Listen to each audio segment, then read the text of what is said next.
Hello.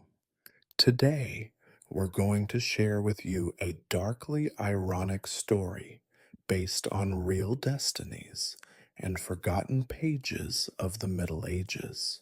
This is the story of an ordinary person, or rather, a eunuch, who was born into a poor peasant family and went through everything that fate could possibly offer: hunger, disease, the loss of home and family. He was sold to a big city and then into a palace where he endured a painful operation that changed his life forever.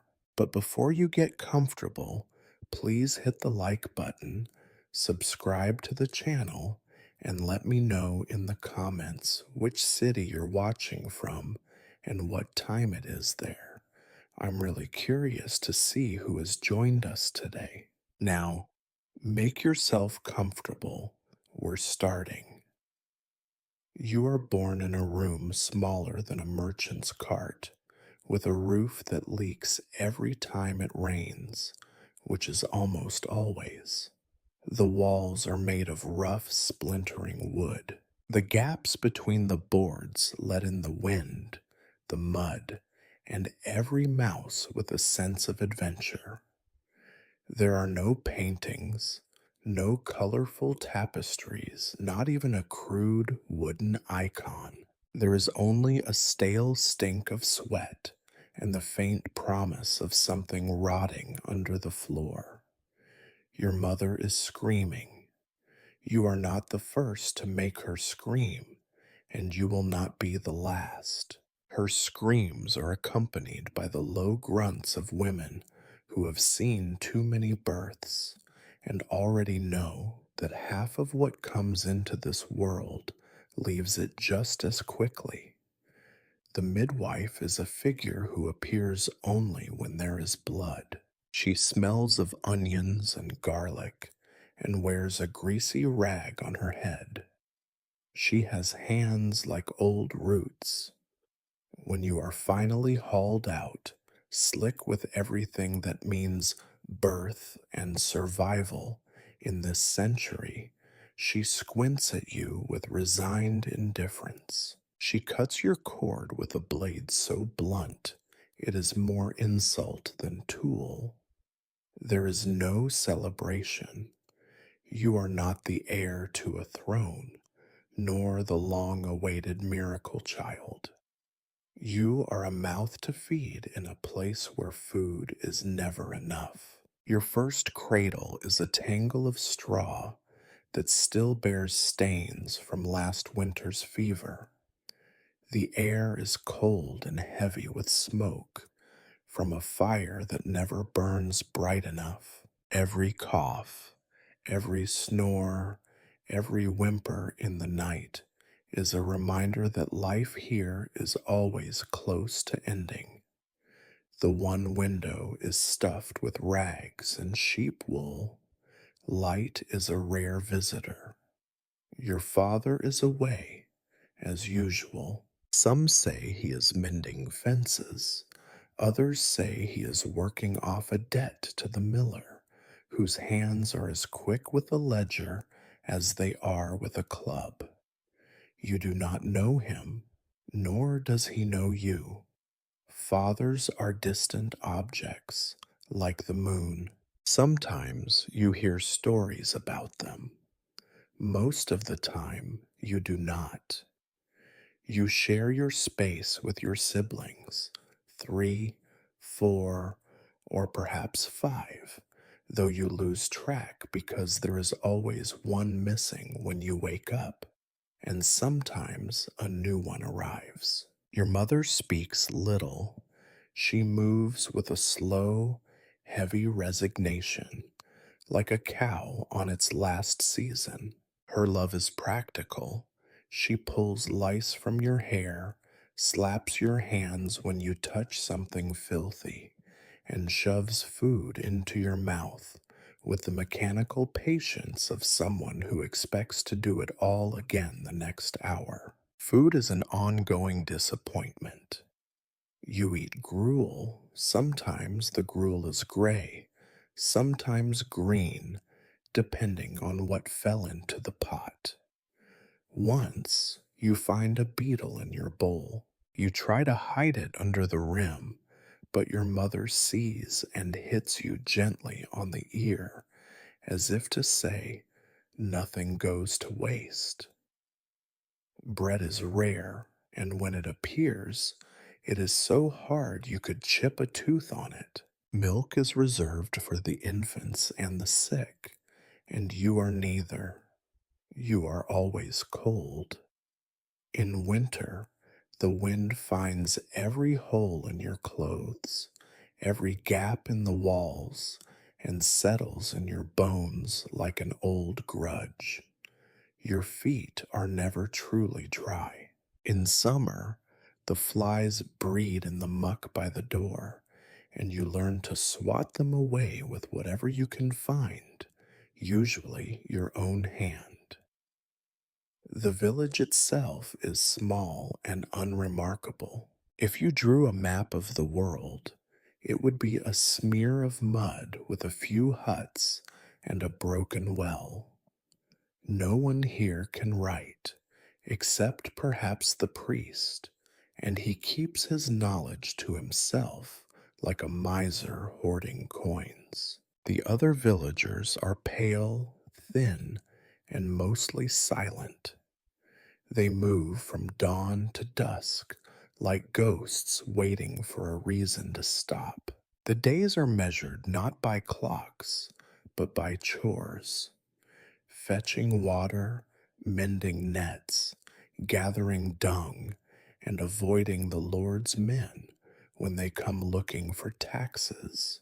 You quickly learn that nothing is free. Every loaf of bread, every cup of weak beer, every patch of land is a favor that must be repaid sooner or later with work, flesh, or silence. Even children have debts. Your debt is to survive, long enough at least, to be useful. No one remembers your birthday. The concept does not exist. Time is a vague thing, marked by the death of animals, the return of the rains, or the rare occasion when someone important is hanged at the crossroads. The villagers know how old they are by what they have lost. I was born the year the river flooded, someone says, or it was the winter when the pox took half the children. You will one day learn to do the same. When you cry, no one comes. Crying is discouraged. It attracts rats and attention, and both are best avoided. You learn quickly to be quiet, to eat what is given, to do as you are told. Some say the world is a valley of tears. In your village, it is simply a valley of mud where tears dry quickly and leave only a salty taste behind. You do not know that life can be different. You do not know that there are places where children sleep on clean linen or where mothers sing instead of sigh. For you, there is only the taste of thin soup, the rough wool of your blanket, and the constant background hum of hunger. This is how your life begins. In a house too small for hope, in a world too old for dreams. Soon, you will learn that it can always get worse. For now, you are only a child, but in this place, childhood does not last long. You grow older, but not much taller. Each year adds little more than a thin layer of grime and a few new aches to your small body. Childhood for you is not a season of laughter and discovery. It is a collection of chores, infections, and warnings. You wake before dawn and sleep long after the last embers in the hearth have surrendered. There are no stories at bedtime, only the quiet hum of your mother's breath and the gnawing in your belly. Your memories of early childhood are not marked by birthday parties or cherished toys, but by what you lack. You have a shirt made of scratchy wool, which was already old when it belonged to your eldest brother. It never quite fits. When it rains, it soaks up the water and clings to your skin, making you shiver until your teeth chatter. You dream of something soft, but dreams in your world are as useless as a broken pot. Shoes are a luxury for the rich, or for those with parents cunning enough to steal from the market. You walk barefoot through every season, the soles of your feet becoming as tough as old leather. In winter, you stuff straw between your toes to keep the frostbite at bay. Most years, it does not work. You learn to ignore the purple hue that creeps across your skin, the cracks that never fully heal. You know the names of every rock, every sharp piece of glass in the road, because you have felt them all. Play is not encouraged. The adults say it wastes time and energy, two things already in short supply. If you are caught idling, you are given a job, fetching water from the well, collecting dung for fuel, or chasing away the pigs that root around the garden for something to eat. You become expert at looking busy even when you are not. This is a valuable skill, perhaps the only one you will ever truly master.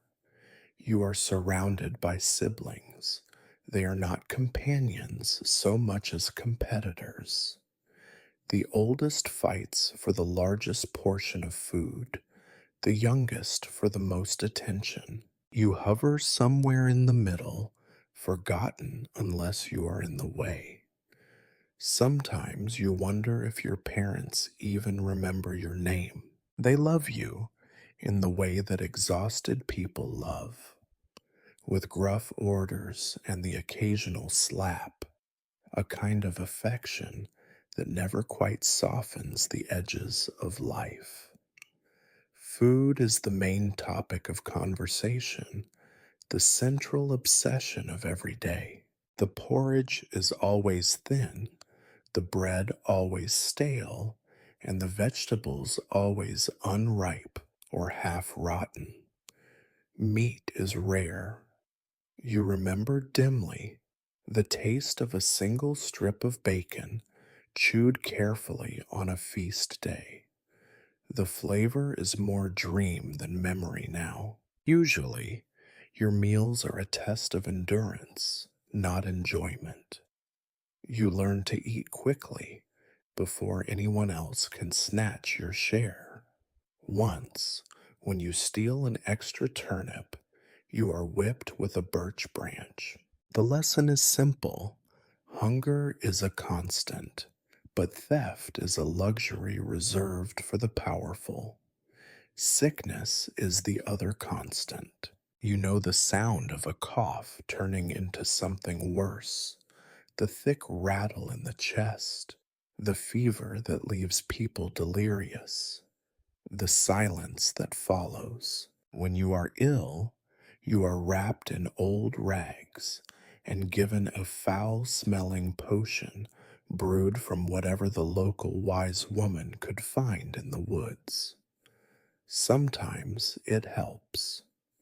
Usually, it does not. The dead are buried quickly, with little ceremony. You have seen more shallow graves than you can count. Sometimes you worry you will forget which one belongs to which neighbor. There is no school. Education is reserved for the children of priests and lords, not for the offspring of peasants. You learn by watching, by listening, by imitating. You know how to spot a rotten potato, how to patch a hole in the roof with reeds, how to quiet a crying baby with a dirty scrap of cloth. These are your lessons, practical, immediate, and often unpleasant. Sometimes the priest visits, telling you that obedience and suffering are pleasing to God. You do not argue, you barely understand him. You are afraid of many things. You fear the dark, where rats and worse things hide.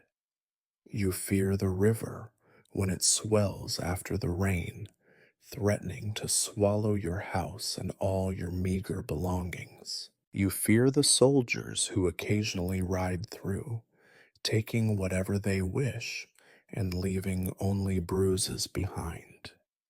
Most of all, you fear hunger and the look in your mother's eyes when she realizes there is nothing left to cook.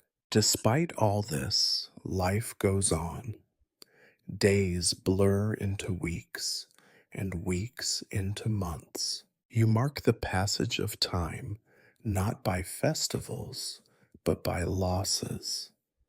The old woman who no longer sits by the fire, the goat that wandered off and never returned, the patch of garden where nothing will grow anymore. Survival becomes your only ambition. To wake up one more morning, to see another bleak dawn, is the closest thing to hope you are allowed. Your dreams are small and practical. You wish for a pair of shoes that fit, for a meal that fills your stomach, for a night without coughing. Sometimes you wonder what it would be like to live in the Lord's manor, to eat white bread, to sleep on feathers instead of straw. But you know better than to hope for these things. Hope here is just another way to be disappointed. You do not yet know that your life is about to change. For now, you are simply another hungry child in a world that has no use for children. You are perhaps 8 years old. You do not know for certain. No one counted the years. Your age is measured by how many winters you have survived and how much taller you have grown than the firewood pile. You wake one morning to the sound of your mother and father arguing in the corner, their voices low but urgent, their faces shadowed and tired. You do not understand every word, but you recognize the tone. It is the sound of decisions being made by people who have run out of choices. The village is poorer than ever. The harvest has failed again, and the fields yield nothing but rocks and disappointment. The goats are thin, the hens lay no eggs, and the well water tastes of mud. Everyone walks a little slower, speaks a little softer, and counts the days with dread. Rumors drift in like the morning fog. There will be no relief from the Lord, no miracles from the church, no change in the weather. There is only the slow, grinding hunger that gnaws at you and everyone you know. You do not notice that your mother has started to look at you differently. There is a measuring in her gaze, as if she is deciding the weight of your existence against the value of a bowl of soup. One evening, after a dinner so meager that it barely deserves the name, your father calls you over. His hands are rough and cold. He does not touch you.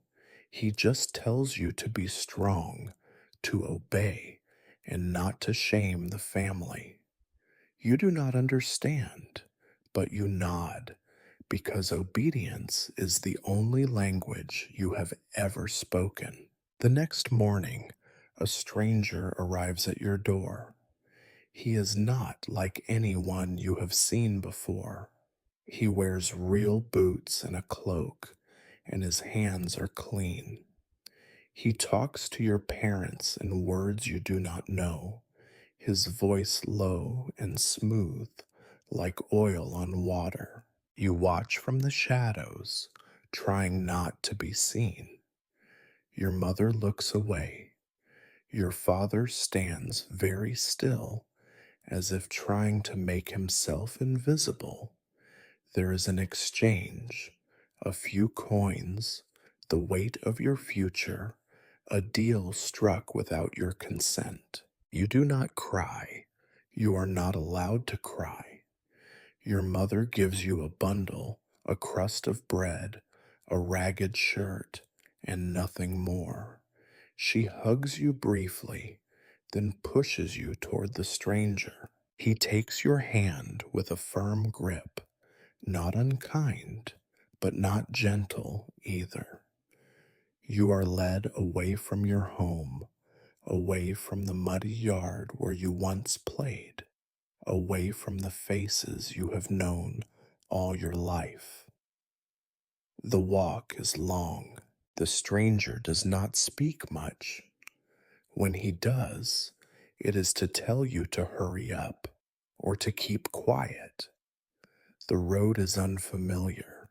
The air smells different.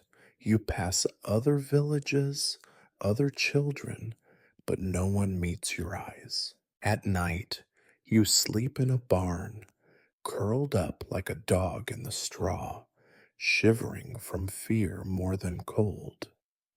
Your thoughts circle around your parents, your siblings, your old life. You wonder if you will ever see them again. You already know the answer. When you finally arrive in the city, it is nothing like you imagined. The streets are crowded, loud, and filthy. The buildings loom overhead, casting shadows that never quite go away.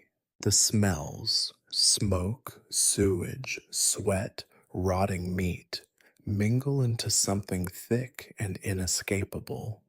You see beggars, merchants, thieves, and soldiers. Some stare, some do not. You are invisible, and you have never felt smaller. The stranger takes you to a house larger than any you have seen. Inside, it is dark and cold, but there are candles, and the floors are swept clean. You are given water to drink, and your bundle is taken from you. The people who live here speak little. They move with purpose, their faces unreadable. You are just another transaction, another mouth, another problem to be solved. Days pass. You wait. No one tells you what will happen. You try to make yourself useful, cleaning or carrying buckets, but you are mostly ignored. You hear whispers about buyers, about choices, about what happens to boys like you. You are not the only child here. Some are younger, some older. You do not talk much. There is nothing to say that could make sense of any of it. Eventually, the decision is made. One night, you are summoned by an older woman with a voice like gravel. She tells you that tomorrow will be important and that you must be brave. She gives you a cup of something foul, and you drink it because refusing is unthinkable. You lie awake, heart pounding, mind spinning with questions you cannot form. The other boys are silent, each one lost in their own dread. You do not know, in this moment, that you are about to be changed forever, that you are about to become something else, something that will never quite fit in the world of men or boys again. All you know is that the adults have decided your fate, as they always do, and there is nothing you can do to stop it. You are too tired to be afraid, too hungry to hope. You close your eyes and listen to the quiet, broken only by the sound of your own breathing. Tomorrow will come, as it always does, and you will follow where you are led, because that is what children do. In the world you were born into, your life is not your own. It is just another story among thousands, forgettable, replaceable, and never entirely yours. You do not sleep that night. Fear sits on your chest like a heavy stone. The other boys in the house are silent, each of you wrapped in your own shroud of dread. Morning comes with no mercy. You are shaken awake before the sun has risen, the room still filled with the stale air of restless sleep and unspoken questions. You are told to wash, properly this time, not just a wipe of the hands and face. The water is so cold it feels like punishment. You scrub until your skin burns, not because you hope for approval, but because you have learned that not following instructions is worse than anything else. You are given clean linen to wear. It does not fit. It was made for someone else, someone who has already disappeared. No one speaks to you.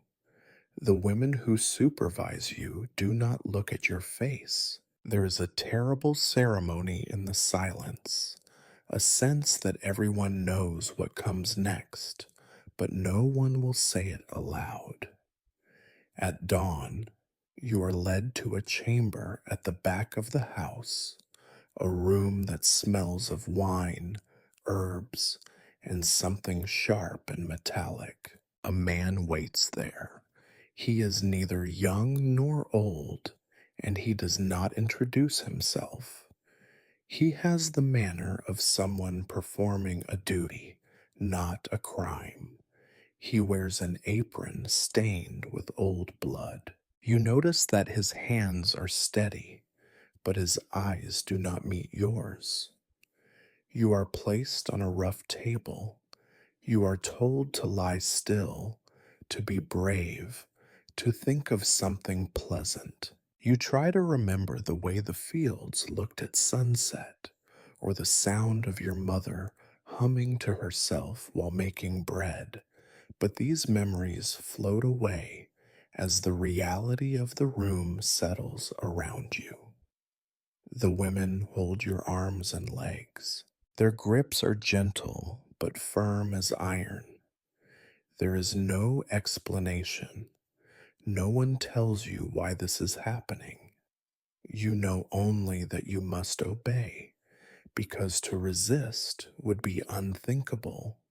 A cloth is shoved into your mouth to muffle the sound. You taste old linen and the ghost of tears. The man speaks to himself in a low, steady voice. His knife is duller than you would like. You feel everything. The pain is a white hot burst that drowns out all other thoughts. Your body thrashes in instinctive protest, but the hands on your limbs do not let go. You try to scream, but the sound is lost.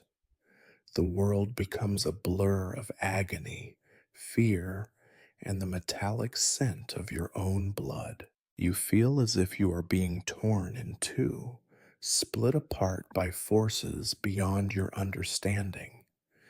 The pain is so sharp, so complete, that you forget who you are for a moment. You are nothing but pain. Time becomes meaningless. Minutes, hours. It could be either. When it is over, you are rolled onto your side, and someone presses a rag against your wounds. You shake uncontrollably. You are left alone in the dark to bleed and to cry. There is no comfort, no soothing voice. The adults have done their work. The rest is up to you. You drift in and out of consciousness. Sometimes you wake, shivering and cold, convinced that you are dying. Other times you hallucinate. Visions of your old home, your siblings, a warm fire that does not exist. You cannot move without pain, and so you do not move. You do not want to see your own body changed and broken. You do not want to think about what has been taken from you. The days that follow are filled with fever, infection, and the slow, grinding return to something like awareness. You are fed weak broth, sometimes too weak to swallow it. The women clean your wounds with vinegar or wine, which burns worse than the knife. Sometimes you wish for death, but death does not come. Instead, you linger, suspended between worlds, the child you were and the thing you are now. You are told at some point that you are lucky. Not everyone survives. Some boys die of fever or lose too much blood. Some are sent back home in a box. You survive, but you are not grateful. You are left with a body that no longer feels like yours, a sense of self that has been scoured away. The others avoid your eyes as if you are contagious. When you are finally able to stand, you do so with trembling legs and a heart full of emptiness. You are given new clothes, this time even plainer, and told to be patient. Your voice is different now, thinner, higher, less your own. You hear yourself speak and do not recognize the sound.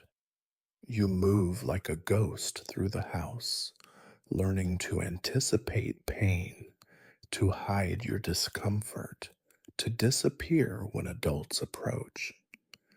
There are other boys here, some older, some younger. You do not talk about what happened.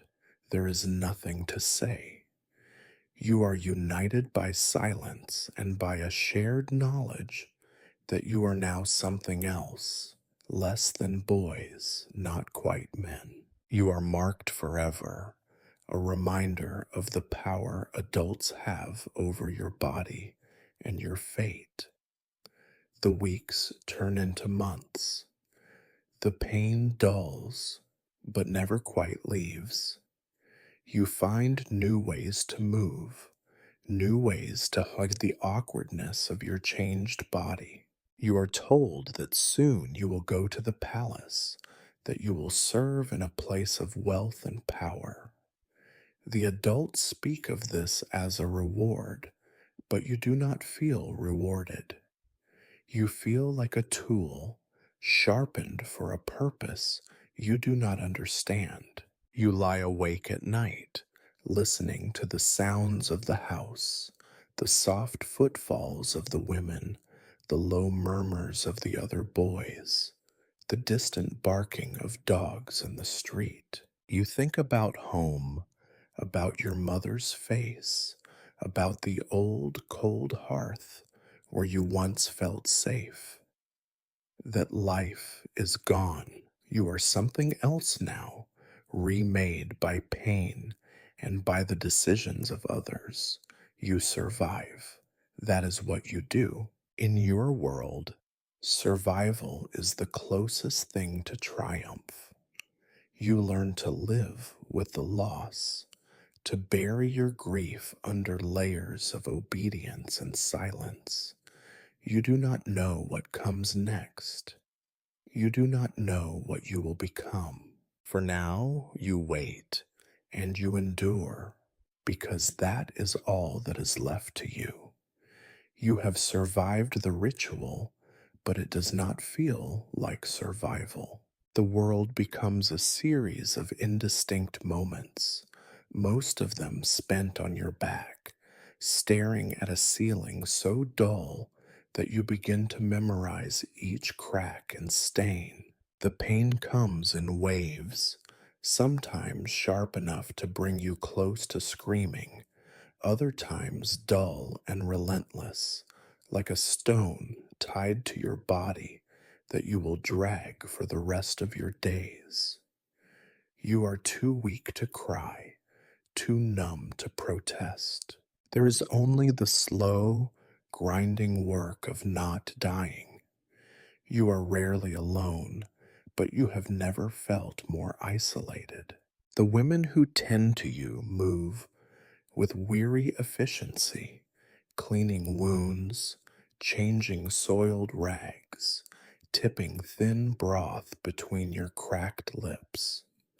They rarely speak, and when they do, it is not to comfort you. Hold still, swallow, do not fuss. The language of care in this house is not tenderness, but necessity. Affection would be wasted here. You are only a job to them, a task to be completed. The days are long and slow, each marked by new discomforts. The wound seeps and throbs. Fever comes and goes, sometimes making your skin burn, other times leaving you shivering and drenched in sweat. Infection is a silent, constant threat. The smell of vinegar and sour wine fills the room, promising healing, but bringing only pain. At night, you hear the coughing and whimpering of other boys, some recovering, some fading away. Sometimes, a bed is suddenly empty in the morning, and no one speaks of it again. Your thoughts wander to home, but the memory is already growing vague, like a dream you can no longer recall in detail. You try to remember your mother's face, your father's rough hands, the voices of your siblings. All of it is slipping away. You wonder if they think of you. You wonder if they know what has been done, or if you are already a ghost to them. A child shaped absence at the table. Hunger returns before strength. It is a familiar feeling, a companion from your earliest days. The broth is barely enough to keep you alive. Occasionally, you receive a heel of bread, so hard you must suck on it for hours before you can chew. Your body is thin, almost hollow. You look at your arms and legs and wonder if there is anything left to save. The world outside the sick room might as well not exist. You are trapped in this limbo, waiting to learn whether you will emerge or simply vanish. Some days, the pain recedes just enough for you to sit up. On those days, you look at the other boys, and they look at you. There is a silent recognition in your glances. You are all changed now, all marked. You do not speak of it, but you understand each other perfectly. You avoid the eyes of the newcomers, the boys who have not yet been through what you have. You pity them, and you hate them a little too, for their innocence, for not yet belonging to this fellowship of the wounded. Your body changes in ways you do not expect. Your voice, when it comes, is different, thinner, higher, less steady. Your muscles do not grow as they should. Sometimes you catch your reflection in a bowl of water and do not recognize the face staring back, pale, drawn, with eyes too old for the rest of you. The adults avoid looking at you for too long, as if you remind them of something unpleasant they would rather forget. Time passes. You grow a little stronger, though never quite strong enough.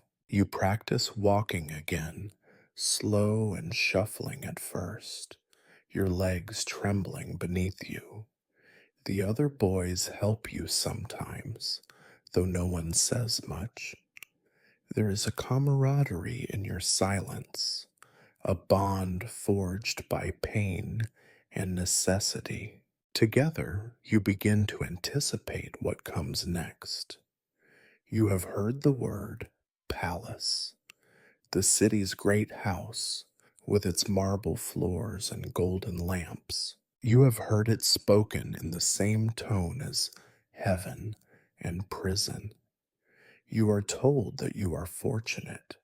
Some did not survive. You are reminded often that your life has been spared, that you have been chosen for something greater than the fields and mud of your childhood. The adults speak as if this should be a comfort, but you know better. Survival here is not a gift.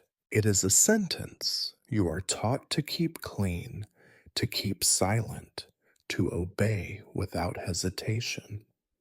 The rules are endless, arbitrary, and enforced with a slap or a sharp word. You are a blank slate now, waiting to be written upon by those with power. You listen, you watch, you learn to move quietly, to anticipate the moods of adults, to make yourself invisible unless called for. You do not know what the future holds. You do not let yourself hope. Instead, you focus on the small tasks of recovery: eat, drink, breathe, stand, walk. You measure your progress in moments without pain, in the days when you do not weep before sleep. You do not pray. You are not sure there is anyone listening. And so life continues, as it always does. You heal, but never entirely. The scar is with you forever, both inside and out. You are no longer what you were, and not yet what you will become. You are simply here, surviving, enduring, waiting. In the darkness, you count your breaths and try not to remember what it was like to be whole. One morning, after endless days of recovery, you are awakened before dawn and told to prepare yourself. There is no ceremony, only haste and cold water. You dress in a tunic too thin for the season, your hands trembling not just from nerves, but from the after effects of long sickness. The matron who has cared for you, if care is the right word, gives you a bundle with bread and a bit of cheese, more food than you have seen in months. It is not kindness, just necessity. You are property now, cargo to be delivered in working condition. You walk with a small group of boys. Some are older, others younger, all marked by the same haunted silence. An adult leads you through streets that are busy even before sunrise. The city is a beast of endless appetite. Carts creak, Dogs bark, and people shout curses you do not yet understand. The smell is overwhelming: rotting cabbage, sewage, sweat, and animal dung. This is not the city of legends or prayers. This is a place of survival, like everywhere else. The palace is the largest building you have ever seen, its walls thick and high, its towers lost in the mist. It is not beautiful to you. It is intimidating, a fortress designed to keep out the world and trap everyone inside. The gates are guarded by soldiers whose faces are as blank as their polished armor. When you are marched through, you feel the eyes of 100 strangers on your back, and you instinctively shrink smaller. Inside, the world changes. The air is colder, somehow cleaner, but not in a pleasant way, more like a tomb than a home. The walls are stone and echo every sound, magnifying the shuffling of feet, the clatter of wooden shoes, the whispers of servants. The colors are muted: grays and browns, the color of dust and old wood. You are not shown the golden halls of storybooks, not led past feasts or tapestries. You are taken straight to the servants' quarters, a warren of narrow rooms and low ceilings. You are inspected like livestock. The steward, a thin man with a voice sharp as vinegar, looks you over, checking your teeth, your hands, your legs. He asks if you can speak. If you can read, you cannot. If you have any illnesses that would make you useless, you answer quietly, not meeting his eyes. He grunts his approval, and you are assigned a spot on a straw pallet in a room already full of sleeping bodies. There is no welcome. No one explains the rules, but you learn them quickly. Speak only when spoken to. Never look a noble in the eye. Move quickly, quietly, invisibly. Mistakes are not punished with words, but with blows or extra work. Your value is measured in silence and obedience. Your days quickly fall into routine. You wake before dawn, long before the lords and ladies rise. You are put to work scrubbing floors, polishing brass, fetching water from the icy well. The tools are crude, and your hands bleed from the lye and stone. No one thanks you. No one even seems to notice. Food is barely better than what you ate as a peasant: thinner soup, hard bread, scraps from the kitchen. Sometimes you find yourself dreaming of your old village, where at least the hunger was familiar, the pain predictable. The other servants are a closed world. Some are like you, boys and girls, taken from distant villages, traded or sold, marked by fear and obedience. Others have grown up here, their faces as blank and polished as the floors they scrub. They do not trust you, and you do not trust them. There is no time for friendship, only alliances of necessity. Sometimes you whisper together late at night, sharing scraps of gossip or rumors of punishments doled out behind closed doors. You learn who to avoid: the steward with his sharp cane, the cook who throws knives, the lord who drinks too much and blames his hangovers on the nearest servant. You see the nobility from a distance. They are strange, beautiful in a way you do not understand, draped in silks and velvets, their hair curled and perfumed, their faces painted. They do not see you, not really. To them, you are part of the furniture, something to be moved or cleaned or ignored. Occasionally, one of them will notice you, usually to complain or shout or throw something. You learn to flinch at raised voices, to duck when objects fly. There are moments of wonder. Once, you glimpse a feast laid out in the great hall, roasted birds, spiced wines, cakes shaped like flowers. The smell alone makes you dizzy. You and the other servants wait in the shadows, hoping for scraps, but there are few left. The lords are as greedy as the peasants, only their greed is more practiced.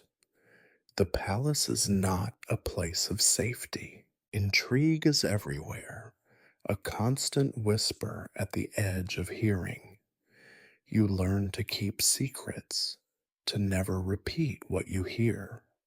Servants disappear without warning, their pallets left empty in the morning. You do not ask questions. You do not want to know the answers. At night, when you finally crawl onto your straw mattress, you are too tired to dream. Your body aches, your mind is numb. The fear that once dominated you fades into a dull, background hum. You survive by shrinking, by erasing yourself, by becoming as invisible as possible. This is your new world, not brighter, not kinder, only different. No one asks if you are happy. No one cares if you are afraid. You have learned that in the palace, as in the village, the only thing that matters is obedience and the ability to endure whatever comes next.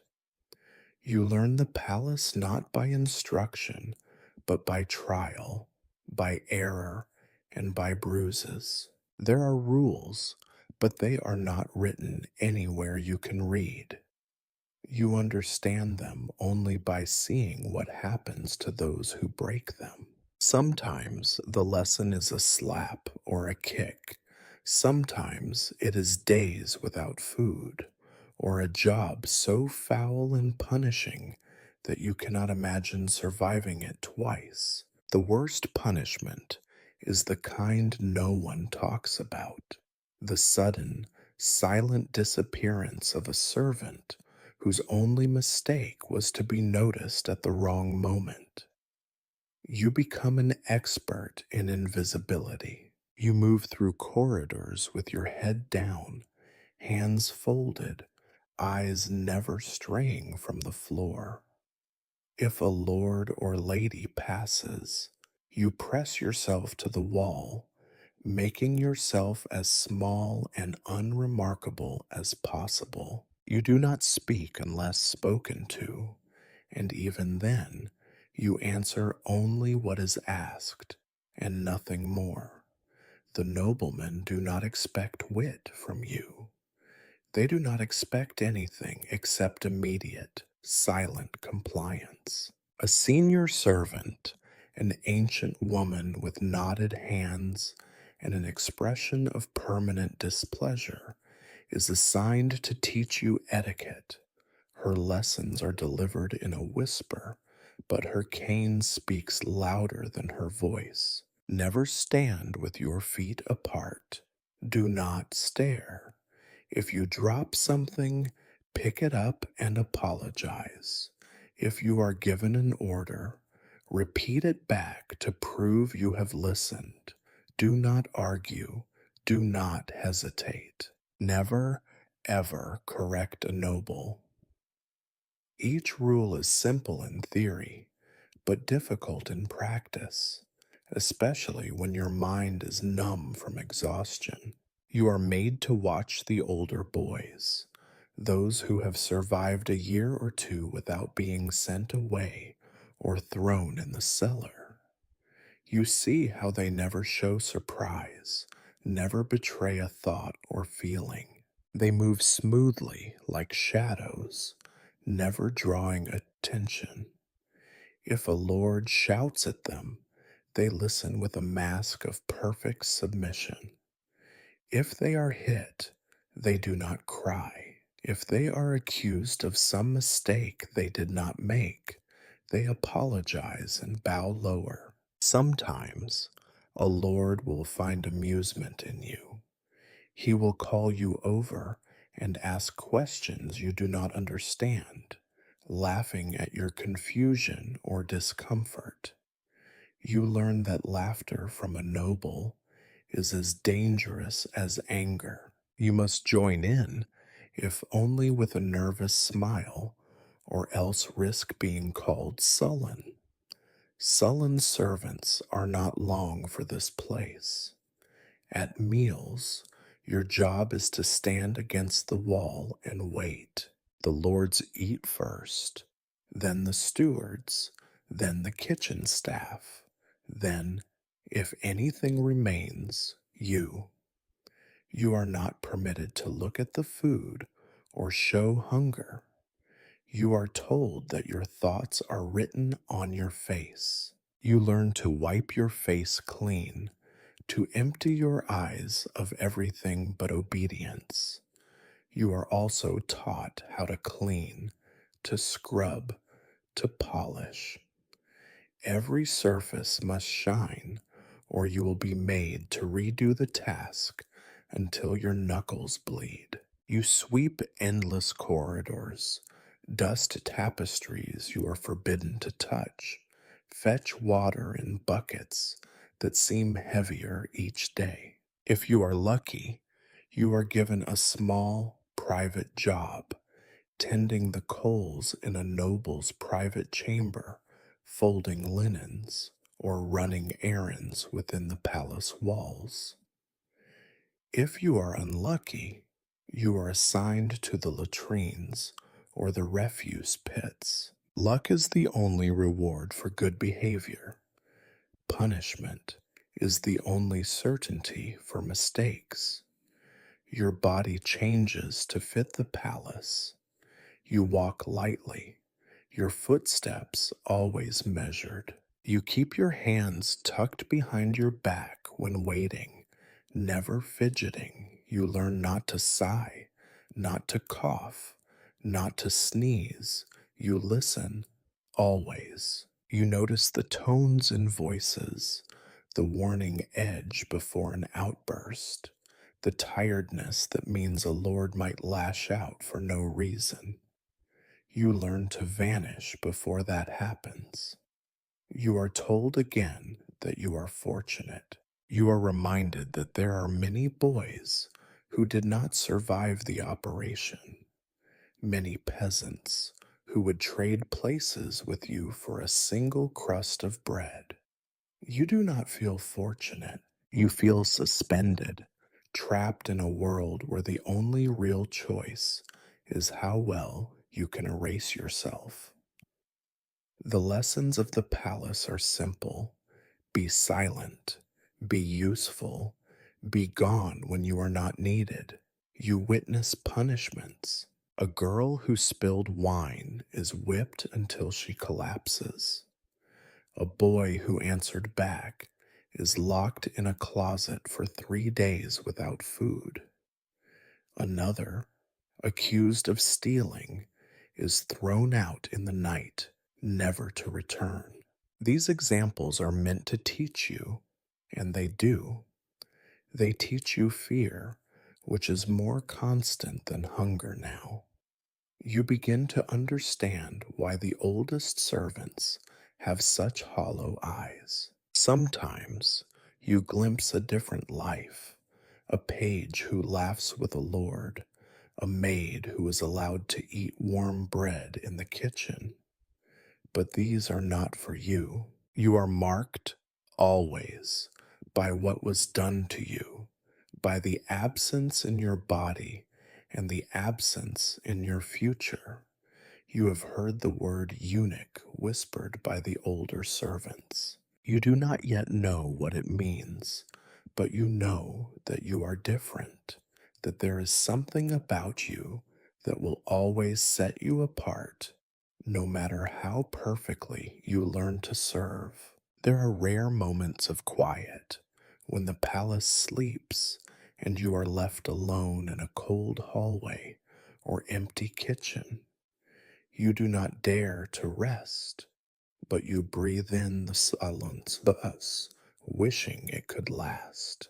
For a moment, you let yourself remember the fields, the sound of your mother's voice, the way the wind felt on your face. Then you let the memory go. It has no place here. The palace is a machine, and you are just one of its many cogs. To survive, you must become as mechanical as it is. By the end of your first season, you have learned the rules of the palace well enough to survive. You still do not know how to live.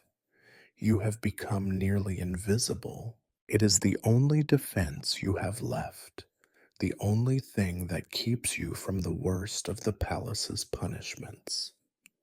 Every day, you wake before the lords and ladies have even finished their dreams. You slip from your straw mat, cold and stiff, joining the parade of servants who shuffle through the halls like ghosts in rags.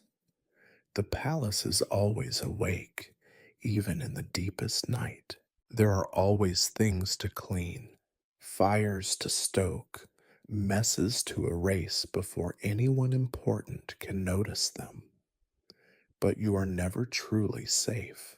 There are eyes everywhere, eyes that look past you most of the time, but will suddenly, violently see you if you step out of line. There is the steward, whose cane is always within reach, the cook, who is famous for her knives and her temper, the nursemaid who pinches, the seneschal who shouts.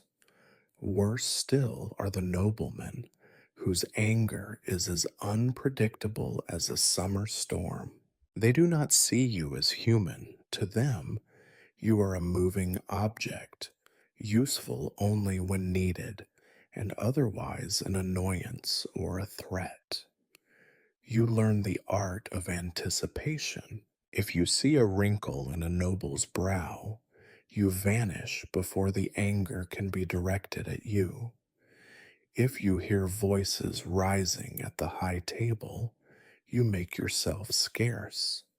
If a plate crashes or a dog barks, you freeze and pray you are not the nearest target. The youngest servants are the ones who get punished most. The older ones have learned to avoid all attention. You try to copy them, to read the subtle currents of the palace before disaster finds you. Yet, sometimes, disaster comes anyway. One day, a noble's favorite hound soils a carpet in the hallway. The blame falls on you, though you were nowhere nearby. The steward's cane finds your ribs and legs, and you are left breathless on the floor. There is no point in protesting. Guilt and innocence are meaningless here. Punishment is about power, not justice. You crawl back to your duties, bruised but wiser. Next time, you will find a way to be even less present, even less real. Service is endless repetition. You scrub the same flagstones every morning. You polish candlesticks and sweep dust that is never gone for long. You carry heavy buckets of water up and down stairs, your shoulders burning with effort. When you are not working, You are waiting, standing perfectly still in some corner, always alert, always ready to be called and sent away. You are never at ease, never free to let your mind wander. Daydreams are a luxury that can get you killed. The only relief is the brief moments of camaraderie with other servants. Late at night, after the last bell has rung, you whisper stories with the other boys in your room, fragments of old lives, jokes about the lords, warnings about which steward is in a bad mood. You do not trust anyone fully, but there is comfort in shared suffering. It is the only kind of community you are allowed. Occasionally, a festival or important event turns the palace upside down. Everything must shine. Everyone must be faster, quieter, more perfect than ever. The nobles become even more impatient and cruel. Any mistake, no matter how small, can bring down punishment on everyone. You work through exhaustion, sometimes falling asleep, standing up. You dream of nothing. Dreams are dangerous here. You quickly discover that secrets are the true currency of the palace. Servants hear everything. You learn to keep your mouth shut, to never repeat what you overhear. You know about the Lord's secret debts, the lady's lover, the steward's hidden stash of coins. These secrets are worth more than bread, but they are also deadly. If you are ever caught speaking out of turn, you will not see another sunrise. So you let the knowledge gather inside you, a private burden, and speak only of the weather or your chores. There are times when you witness things worse than beatings. You see servants whipped for theft, boys dragged away for angering the wrong person. You see the look on the face of a maid who is caught in the wrong place at the wrong time. You learn to look away, to pretend you have seen nothing. Compassion is dangerous. Kindness is a liability. The palace does not reward those who care. You sometimes wonder what purpose your suffering serves. The nobles live in comfort because you and others like you work yourselves to the bone. You polish their world until it gleams, carry their burdens, clean their messes, take their blame. Your pain and fear are invisible to them. If you vanished tomorrow, they would not notice. You are background, scenery, a tool, yet you survive. Each day you wake up is a small, private victory. You find ways to hide small bits of food for the hungry days. You learn which adults can be bribed with silence, which ones might look the other way if you need a moment to rest. You watch, always, for signs that something is about to go wrong. Fear is your constant companion, sharper than hunger, more reliable than hope. It shapes your life, your posture, even your dreams. It teaches you to move without sound, to sense danger before it arrives. You do not become braver, only more cautious. You are always alert, always ready to run, always prepared to disappear. There are moments in the deep of night when you almost remember what it was like to be a child, before fear, before silence, before you became a shadow. You let yourself feel the loss for a heartbeat, then you push it down. There is no room for longing here. There is only service and fear and the endless grinding work of survival. Your days blur together so completely that you stop counting them. Sunrise and sunset are just changes in the color of the light through dirty windows, nothing more. You wake up in darkness, begin work in darkness, and return to darkness when your chores are done. The palace is a world without seasons or celebrations for people like you, only the endless cycle of work, sleep, and fear. At first, you think this monotony is a kind of mercy. After the sharp trauma of your childhood and the violence of your arrival, sameness is at least predictable.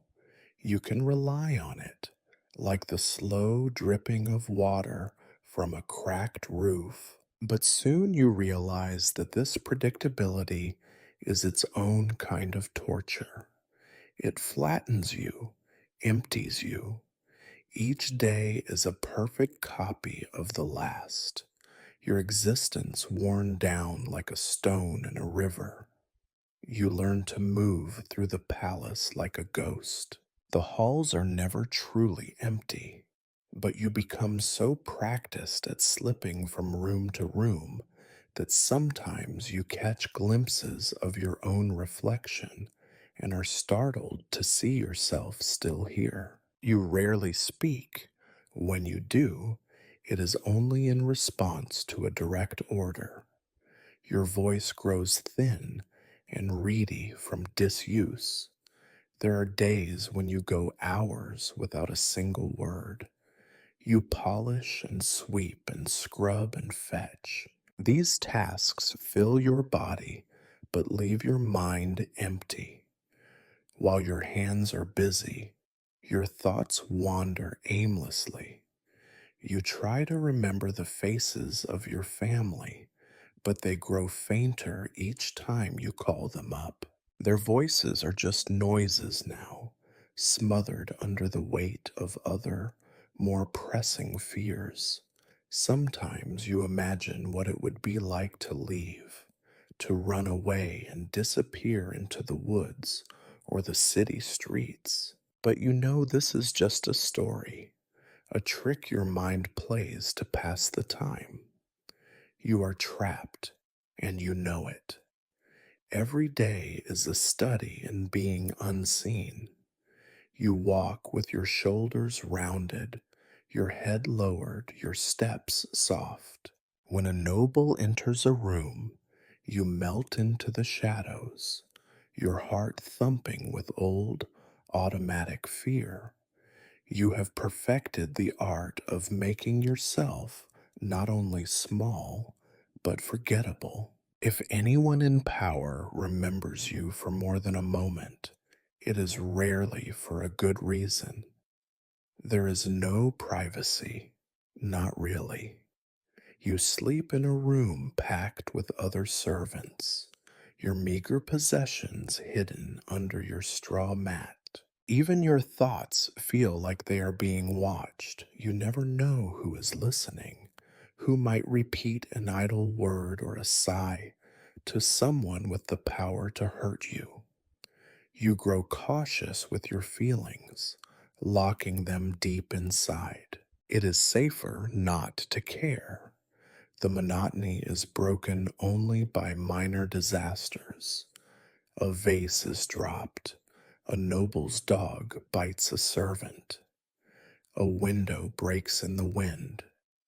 Each small crisis is an opportunity for someone to be punished, for someone to disappear. You learn to keep your head down, to never volunteer information, to never try to help. Helping is dangerous. The only thing that matters is survival. At night, you lie awake and listen to the slow, even breathing of the boys around you. You wonder what they dream of, if they dream at all. Sometimes, in those long, empty hours, you remember snatches of the outside world, a bird's call, the warmth of sun on your skin, the simple taste of a roasted turnip. These memories hurt more than the beatings. You have learned not to wish for things, but some part of you still aches for what is gone. You rarely see the outside anymore. When you do, it is only the palace courtyard, muddy and trampled by boots, or the small walled garden where herbs are grown for the kitchens. You do not feel the wind or see the stars. The world has become a collection of narrow rooms, dark corridors, stone and shadow, and the sour smell of lie. Your body has grown thin and angular, your skin pale from lack of sun. You are not sick, but neither are you healthy. There is a tiredness in your bones that no amount of sleep can heal. You eat because it is time to eat, sleep because you are allowed to rest, wake because someone shakes you awake. You have become a creature of habit, stripped of desire. There are no joys, only brief moments when something catches your eye. The way dust floats in a sunbeam, the glint of brass freshly polished, a bird landing on a windowsill before being chased away. These moments are so small, so fleeting, that they barely register, but they are all you have. No one notices your loneliness. No one cares about your sorrow. You learn to carry these burdens in silence, just as you carry buckets and scrub floors. You watch the older eunuchs, see how their faces have settled into permanent resignation, how they move with the weary precision of men who expect nothing from the world. You wonder if you will become like them. You suspect you already have. Sometimes you try to count the days, to mark the passing of time by scratches on the wall or notches in a board. But you always lose track. There is nothing to distinguish one day from the next, no event to anchor your memory. The world passes by outside the palace walls, but it does not touch you. You exist only here, in this narrow, stifling space, slowly fading into the background. You are not unhappy, not exactly. Unhappiness would require hope, and you have long since learned not to hope. You are simply here, enduring, invisible, waiting for something you cannot name. Despite the heaviness of palace life, there are brief moments that slip through the cracks of monotony, small accidental joys that, for a heartbeat, remind you of something like life. You learn to look for them, to savor them quietly, knowing that nothing good lasts in a place like this.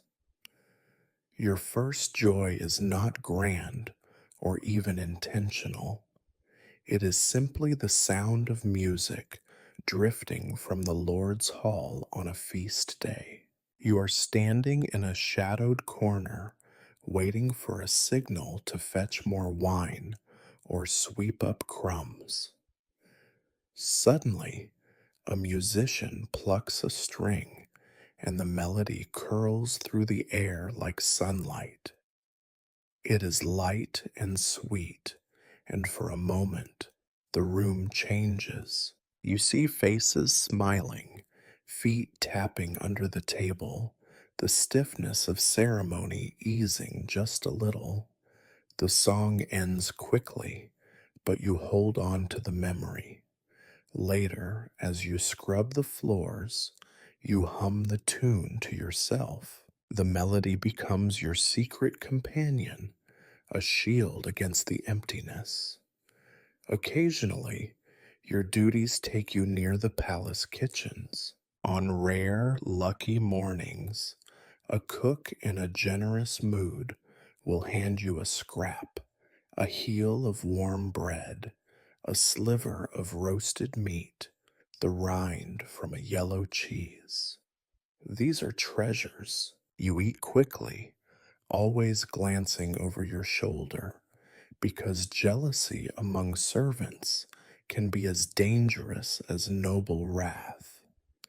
The taste of real food, even for a moment, reminds you of hunger's edge. Sometimes you squirrel away a crumb for a friend, an offering that says, I see you too.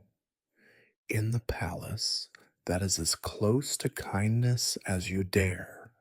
There are other, quieter pleasures. Sometimes, on your way to the laundry yard, you pause in the small walled garden behind the kitchens.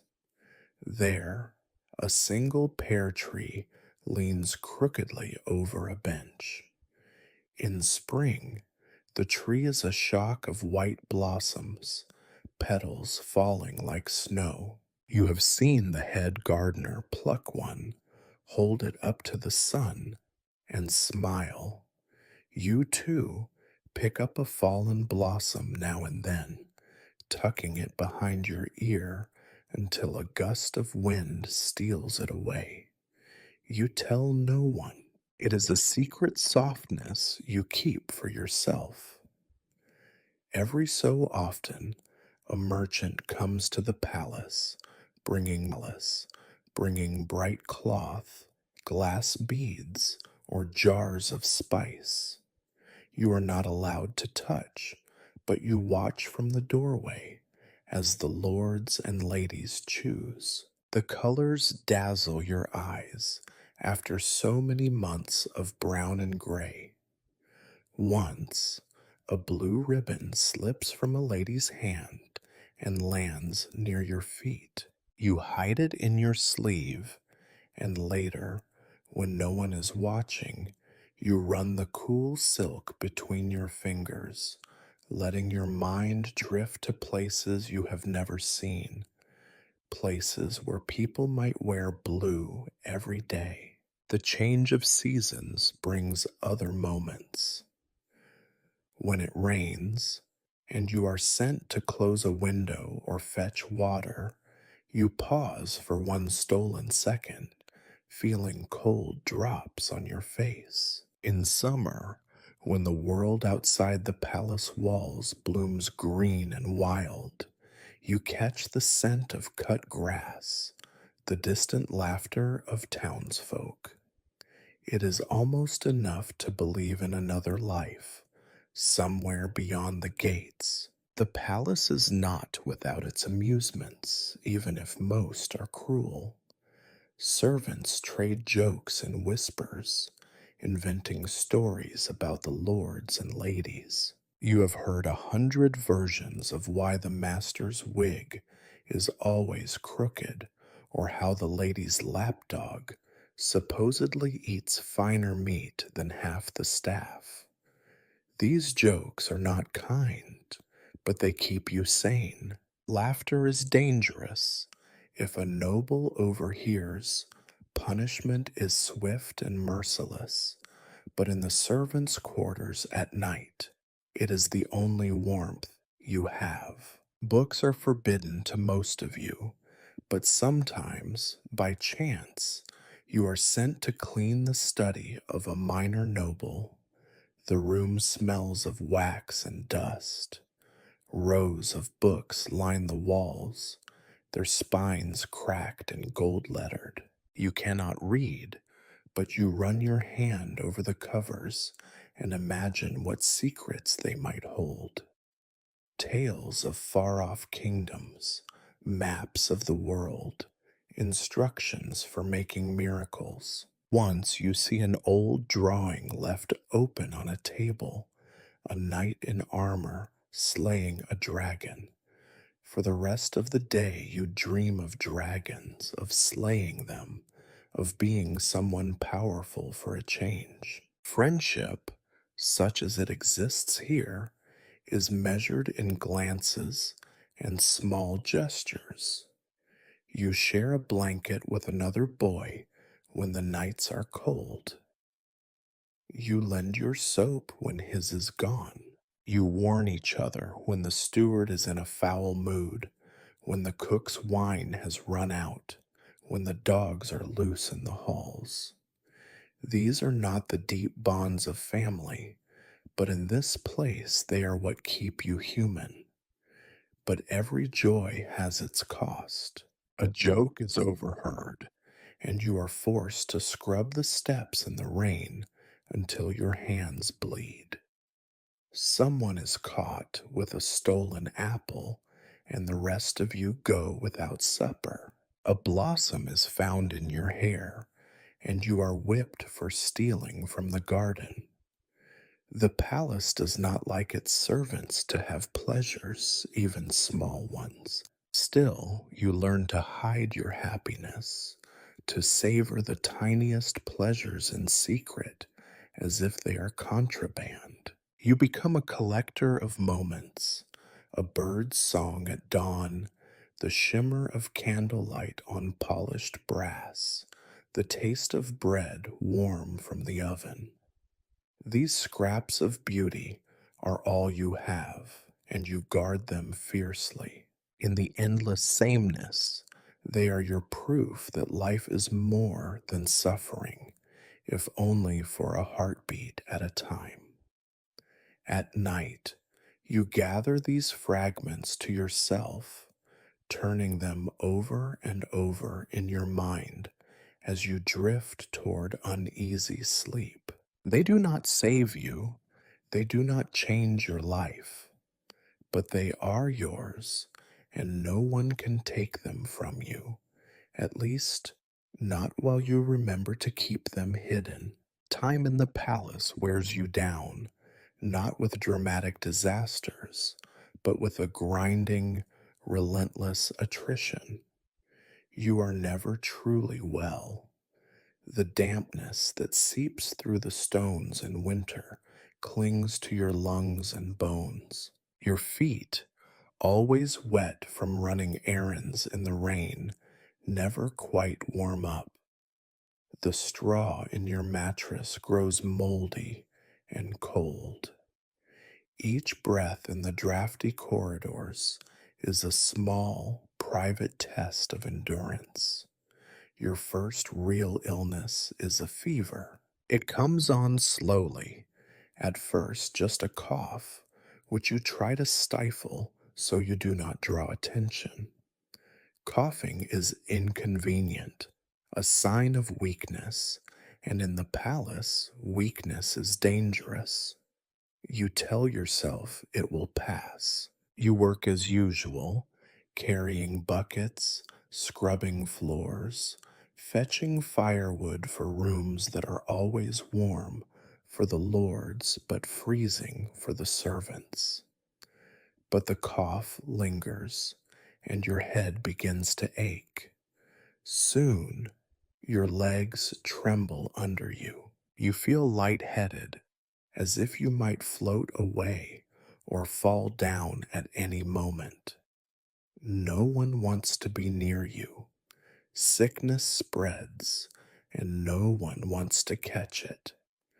The other servants edge away, glancing at you with sympathy or annoyance. The matron notices your pale skin and watery eyes. She hisses at you to keep away from the kitchen. You are sent to your pallet early, told to stay quiet and out of sight. In this place, illness is treated as both a personal failing and an inconvenience. There is no medicine, not really. The kitchen girls will sometimes sneak you a cup of broth with a bit of garlic, or a spoonful of old honey if you can keep it down. But mostly you are left to recover or not, depending on luck and your own stubbornness.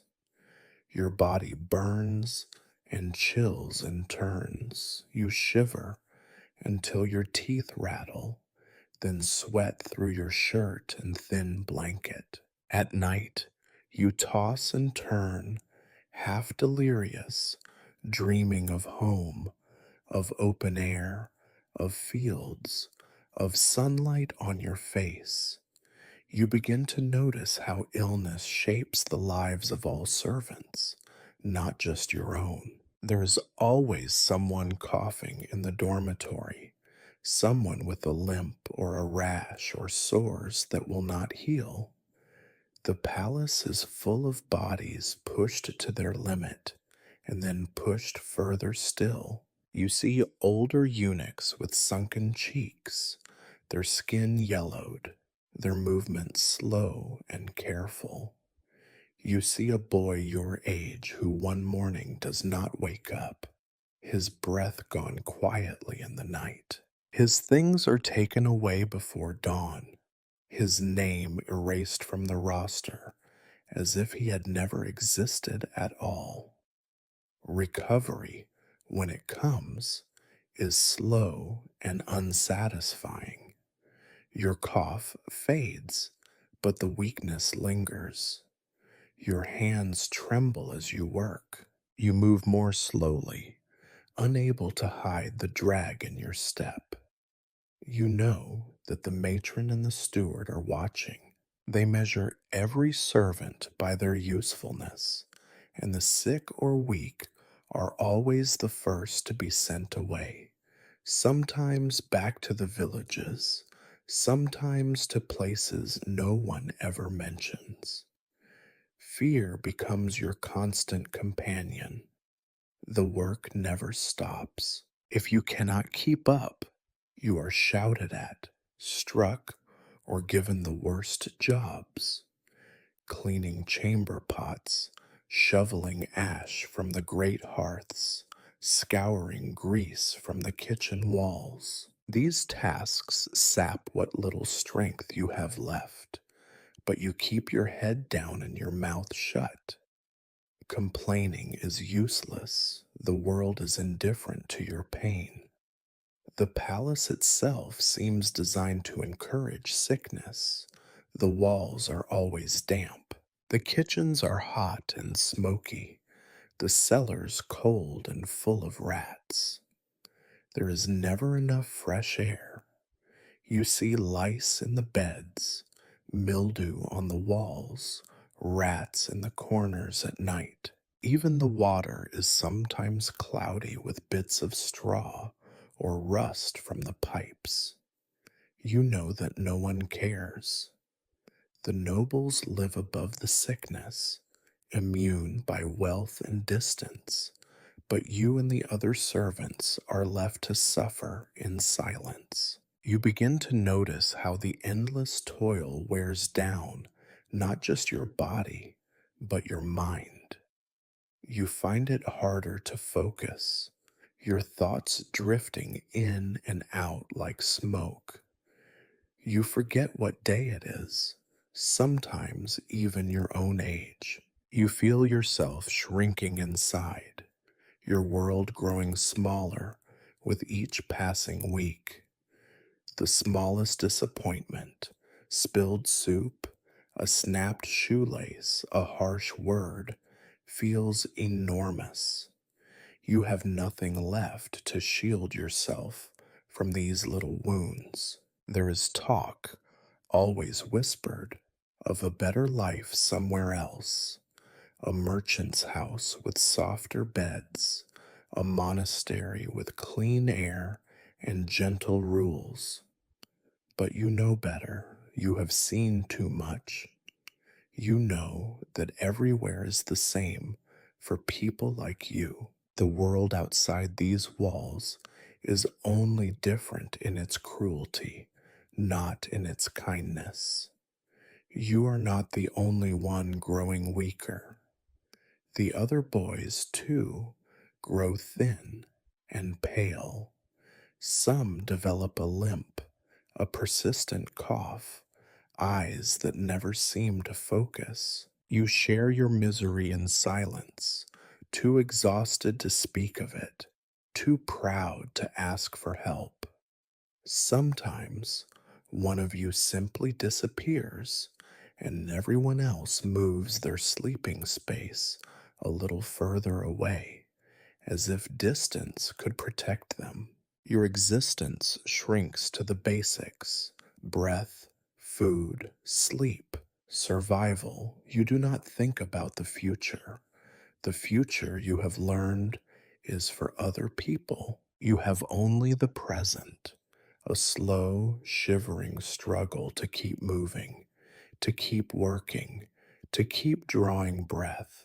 The palace grinds on, indifferent to your suffering, and you, like everyone else, become just another shadow in its endless, indifferent halls.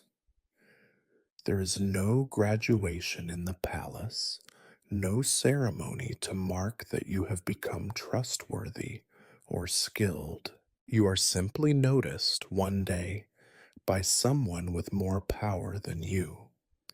This is not a reward, it is merely a shifting of burdens, the redistribution of misery to keep the machinery running. The matron catches your arm as you pass in the corridor. You come, she says, not unkindly, but without room for argument. You obey because you have forgotten how not to. Your first new duty is to serve as an errand runner between the kitchens and the Lord's private dining room.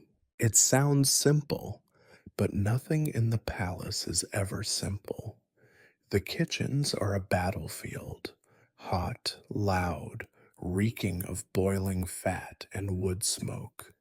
The cooks yell at each other constantly.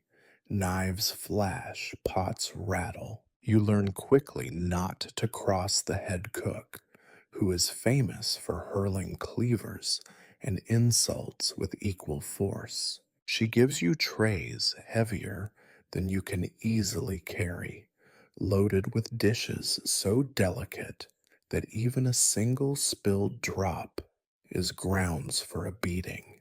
The path to the dining room is long and winding, full of noblemen's dogs, slippery stairs, and servants who jostle you without apology.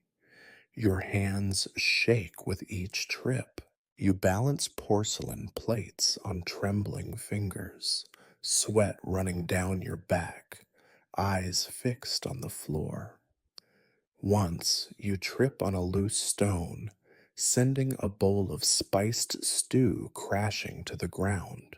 The cook's scream is so loud it rings in your ears for hours, but the punishment is quiet: a single sharp blow to your ear and 3 days of washing greasy pots until your fingers crack and bleed. But the work does not end there. As a palace eunuch, you are considered safe, a word that means convenient and disposable. You are sent to the ladies' chambers to fetch forgotten scarves, collect letters, tend to pet birds. The noble women do not look at you, not really. They treat you as a piece of furniture, something to speak at rather than to. Occasionally, one will pat your head or pinch your cheek, murmuring how clever or obedient you are. The words mean nothing.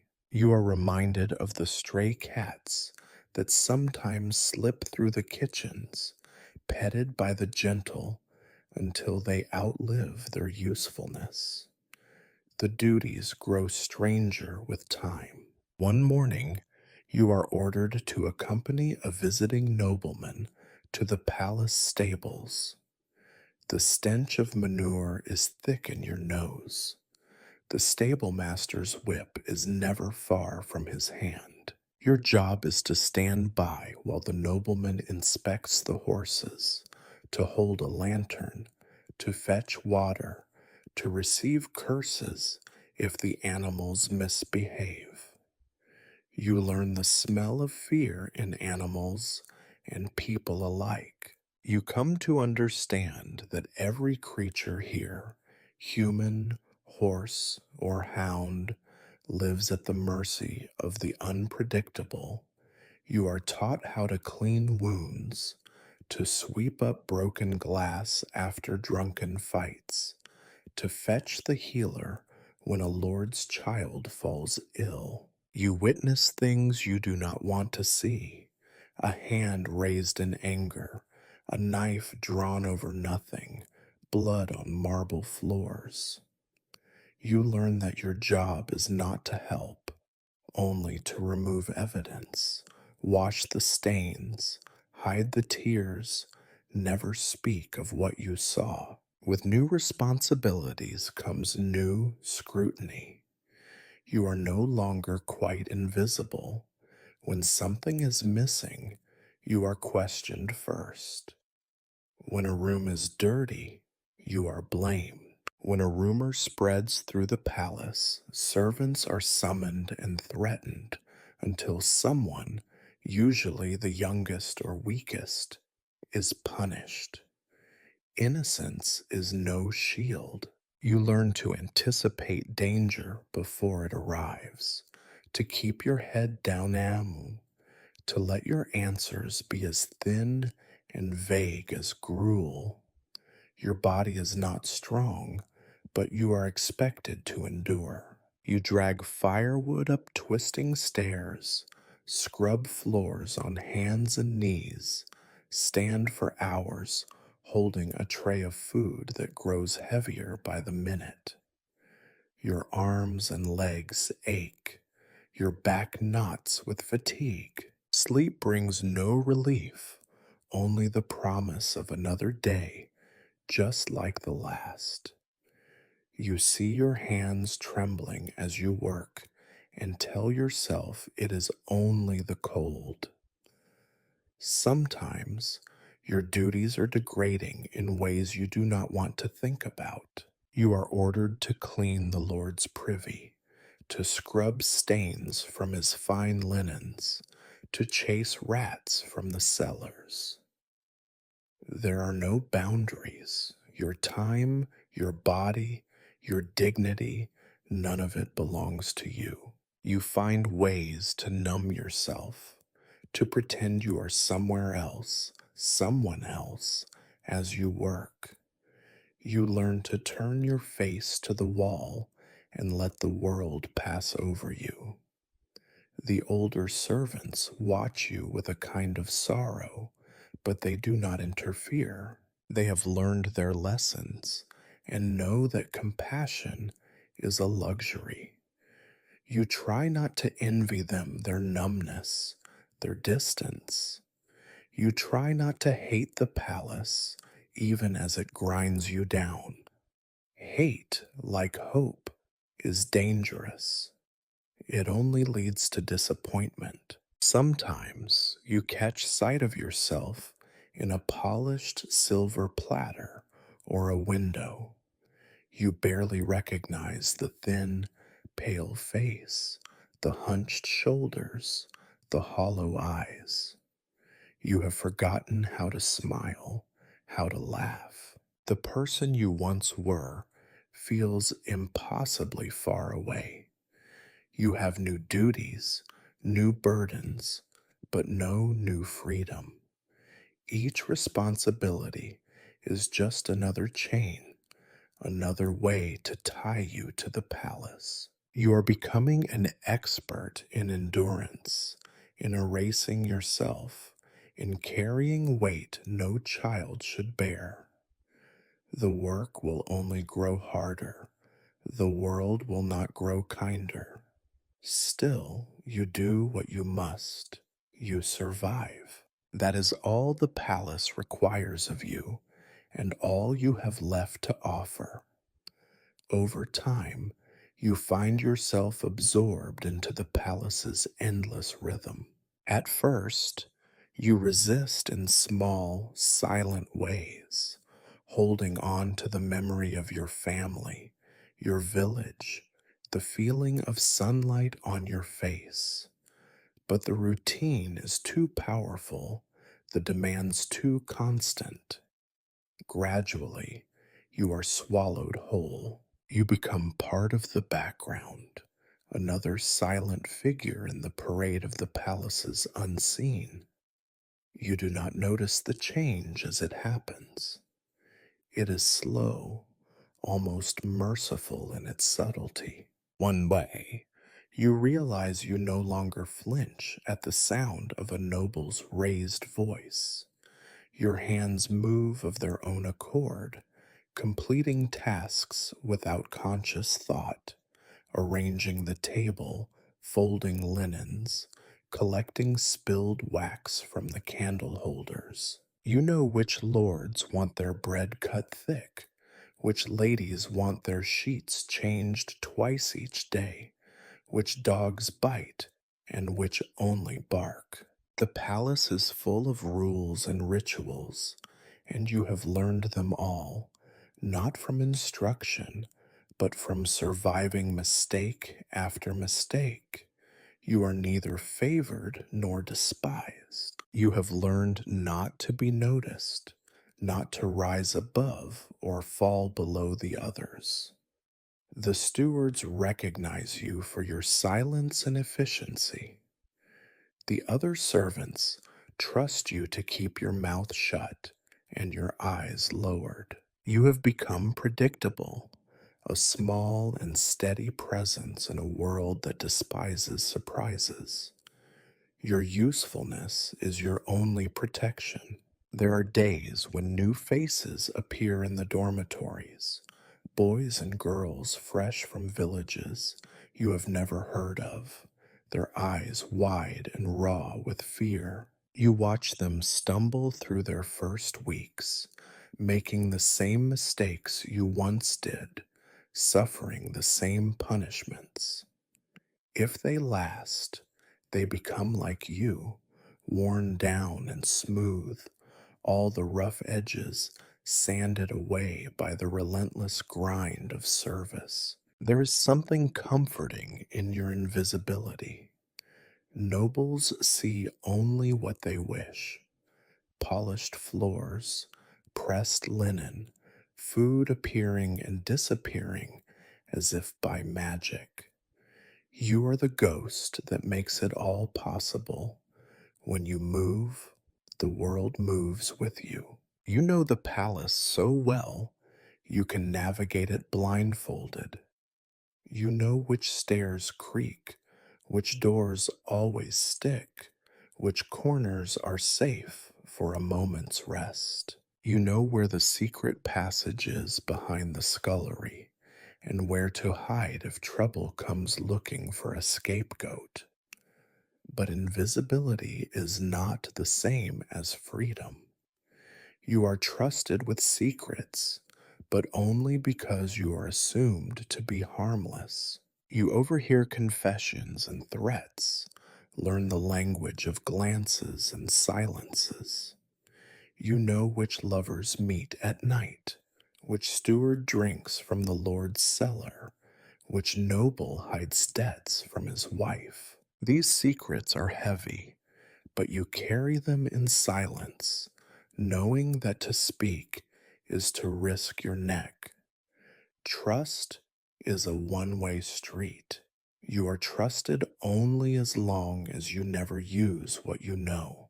As the years slip by, you notice changes in the palace as well. Servants come and go, nobles age, become frail, or vanish to wars or distant estates. Sometimes you are sent to prepare a room for a new arrival, unpacking trunks, airing linens, removing the traces of the last occupant. The palace is always changing and yet never changes. The same stones, the same rituals, the same slow erosion of time. You find that you are no longer the youngest or the weakest.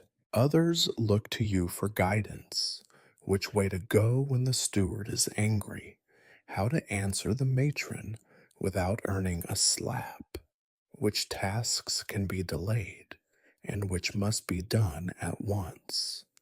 You do not relish this authority, but you accept it. It is another form of invisibility, a buffer between you and the people who matter. You realize, too, that you have become part of the machinery. The palace would not run as smoothly without you. Your absence would be noticed, if only as an inconvenience. But this knowledge brings no satisfaction. You are not proud. You are simply aware that you have become irreplaceable and that being irreplaceable is its own kind of prison. You begin to see yourself as others see you, a silent figure always moving, always present, never speaking unless spoken to. You watch the noble's children grow from sullen, spoiled brats to young men and women who will one day rule over others like you. You watch as new stewards replace old ones, as dogs and cats are replaced, as even the palace gardens are torn out and replanted every few years. Everything is replaceable except for the endless grinding work. Some days you wonder what you have become. You look at your hands, rough and calloused, your face in a scratched mirror. There is no anger left, no sorrow, not even hope. You have learned not to expect anything from the world except more of the same. On rare nights, you remember the fields, your mother's face, a song you once heard. The memories feel like someone else's life. You are part of the machine now. You know this, and you accept it. There is no other way to survive. You do your work, you keep your silence, and you let the days carry you forward. The palace devours all who serve within its walls, and you are no exception. You have simply learned how to be devoured slowly, piece by piece, until nothing is left but habit and breath. You learn that the palace is not just a place of stone and ritual, but a nest of secrets and suspicion. Intrigue is the real air here. Everyone breathes it, even those who pretend not to. For the nobles, it is a game with rules you will never understand. For the servants, it is a matter of survival. You become a silent observer, never more than a shadow in the background, but always present when the important words are whispered. At first, you do not realize what you are witnessing. A door left ajar in the night, a servant hurriedly wiping tears from her face, a steward slipping gold coins into a hidden pocket. These seem like ordinary events until you begin to see the pattern. Nothing in the palace happens by accident, and everyone, it seems, is hiding something. The lords and ladies are always plotting against one another, against the king, sometimes even against themselves. You see the way a smile can twist into a sneer, how a kind word can be a warning. You learn to recognize the language of gifts and punishments, how one meal sent to the wrong room can be an insult, how a single word can turn favor into disgrace. You are often present for the aftermath of intrigue, if never its beginning. A lady's maid found weeping after being accused of gossip. A boy beaten because the steward suspects him of stealing a letter. A cook dismissed for carelessness when everyone knows the real crime was taking sides in a noble feud.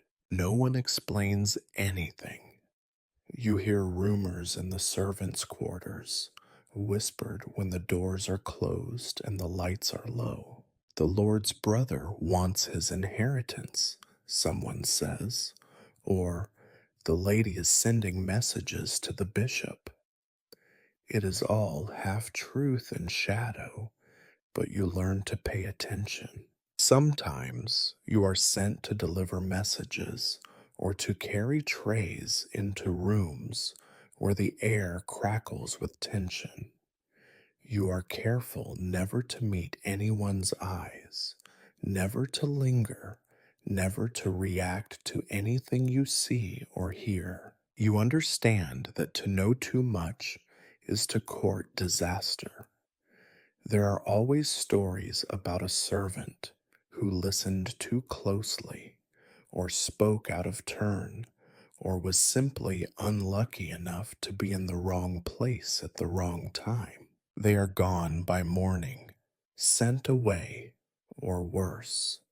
There are moments when you catch glimpses of the high stakes being played. You are sent to fetch wine for a council of lords whose faces are drawn and voices low. You overhear a quarrel behind a closed door, a hissed threat from one lady to another. Once, you find a torn scrap of a letter in a wastebasket, written in a hand you do not recognize. You do not dare to read it, but you hide it away, just in case. Secrets are valuable, but they are also dangerous. You notice how suspicion taints everything. Servants spy on each other as much as on their masters. The matron keeps a list of those who have spoken with the wrong people. The stewards make sudden searches, rifling through your few belongings, looking for contraband or notes or coins. You learn to keep nothing that could be used against you. Even a glance or a misplaced word can become evidence of guilt. You become skilled at silence. If questioned, you say as little as possible. You answer only what is asked.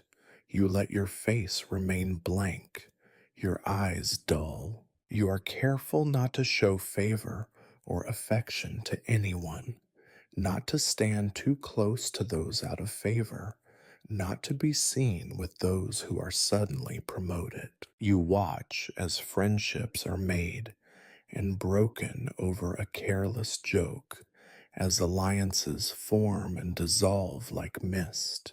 In the rare moments when you feel safe, late at night, in a forgotten corner of the kitchen or the cold garden, you wonder what it would be like to have a life where trust is possible. But trust is a weakness here, an opening for betrayal. You see it in the older servants, those who have survived longest. Their faces are blank, their voices careful, their loyalties always shifting. Sometimes you find yourself involved in intrigue despite your best efforts. A lady's maid asks you to deliver a message, swearing you to secrecy. A steward gives you a coin and tells you to forget what you saw. You accept because refusal is just as dangerous as agreement. You do as you are told, then forget as quickly as you can. Rumors are everywhere. Some say a new war is coming, that the king is sick, that the queen has a lover among the priests. Each new piece of gossip brings a ripple of anxiety through the palace. Work speeds up, tempers flare, punishments come quickly and without explanation. You learn to keep your head down, to move even more quietly, to avoid any attention at all. But you are always watching, always listening. You see how power moves through the palace, not in the loud declarations of the nobles, but in the quiet exchanges, the notes slipped under doors, the sudden silences when someone important enters a room. You understand in your bones that the greatest danger is always the secret you do not know you know. In time, the endless intrigue becomes another layer of the palace, as real as the stones and the cold. You are part of the machinery now, a witness to secrets you do not want, a silent participant in games that could destroy you in a heartbeat. You do not dream of escape or of justice. You dream only of survival and of one more day when your name is not on anyone's lips. In a place like the palace, loss is constant. People vanish with frightening regularity. Servants, stewards, even the occasional noble who falls out of favor. At first, each disappearance is a shock. You remember every name, every face. You wonder where they have gone, what they have done, or what was done to them. You imagine their return, perhaps changed but alive, perhaps with a story of survival. In time, you learn not to imagine anything at all. Your friendships are few and cautious, shaped by the understanding that nothing lasts. You share bread or a whispered joke in the night, a brief moment of warmth that feels almost like trust. But you never speak of dreams, or of home, or of what might come next. You know better than to hope. You have watched too many boys and girls pack their few belongings in silence, eyes fixed on the floor, waiting for the knock on the door that signals their turn has come. Sometimes the losses are sudden, like a knife in the dark. You wake in the morning, and the pallet beside yours is empty. A jacket or a broken comb remains, but the person is gone, as if swallowed by the stones themselves. No one mentions the absence. If you ask questions, you are marked as suspicious. Instead, you help move the sleeping mats closer together, closing the gap as if you might fill the emptiness with your own breath. Other times, the process is slow.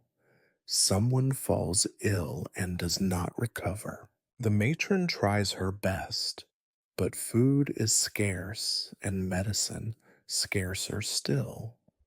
The sick are moved to a corner of the dormitory, their coughs muffled by blankets, their eyes pleading for comfort no one dares to give. You bring water or a scrap of bread, but you keep your distance. When they die, they are carried away before dawn, and the rest of you pretend not to notice. The older servants accept these losses with grim resignation. Such is the way of things, they say, and you nod, pretending to agree, but inside you feel the wound deepen each time. Each absence is a reminder of your own fragility, of how quickly you could vanish. You learn to numb yourself, to stop caring too deeply. Survival demands it. You remember your first real friend, a boy with quick hands and quicker jokes. He showed you how to hide crumbs in your sleeve, how to avoid the matron's cane, how to breathe through your mouth when cleaning the latrines.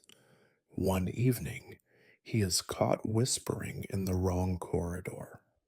You never see him again. No one explains. His name becomes a curse among the servants, spoken only in warnings. Do not end up like him. You bury his memory alongside the other things you have lost. Sometimes a disappearance is a punishment. A servant is dragged from their bed at midnight, accused of theft or insolence or knowing too much. You hear the shouting, the thud of boots, the desperate pleading cries. In the morning, there is no trace.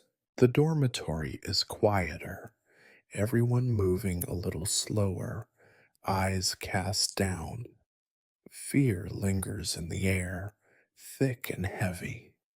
There are rumors, always rumors, about where the lost ones go. Some say they are sent back to the villages, doomed to starve among strangers. Others whisper of hidden dungeons or secret rooms beneath the palace where the unlucky are kept until they are forgotten. The bravest insist that some escape, slipping away into the night to make new lives in distant towns. But you know, these are just stories, told to ease the terror of being left behind. The worst losses are the ones that do not come suddenly, but by slow attrition. You watch as a friend changes, grows silent, avoids eye contact, begins to hide bruises or walk with a limp. You see them struggle to keep up, to complete their chores, to remain invisible. Eventually, they fail, and the palace devours them. You mourn quietly in the only way you can, by remembering, by surviving, by refusing to let your own name vanish into the silence. You notice that with each loss, you become a little harder, a little less willing to reach out. You ration your kindness, offering only what you can afford to lose. The bonds you form are practical, alliances of necessity, not true friendships. You share food or warnings or a patch of dry straw, but never your heart. You learn to expect disappointment.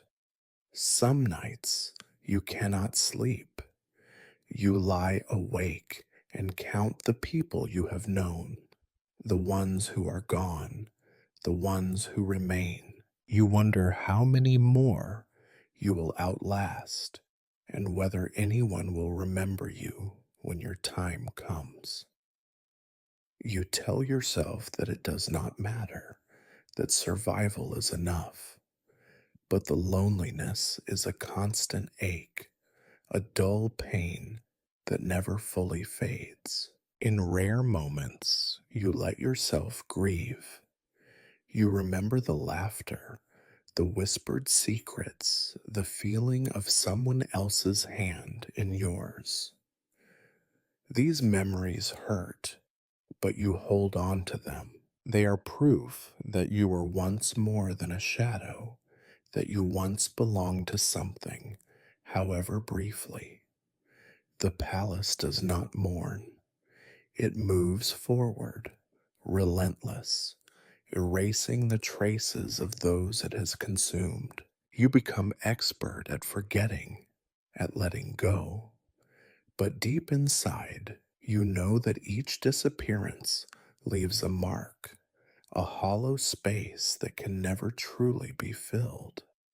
You learn to carry your losses quietly, to tuck them away where no one can see.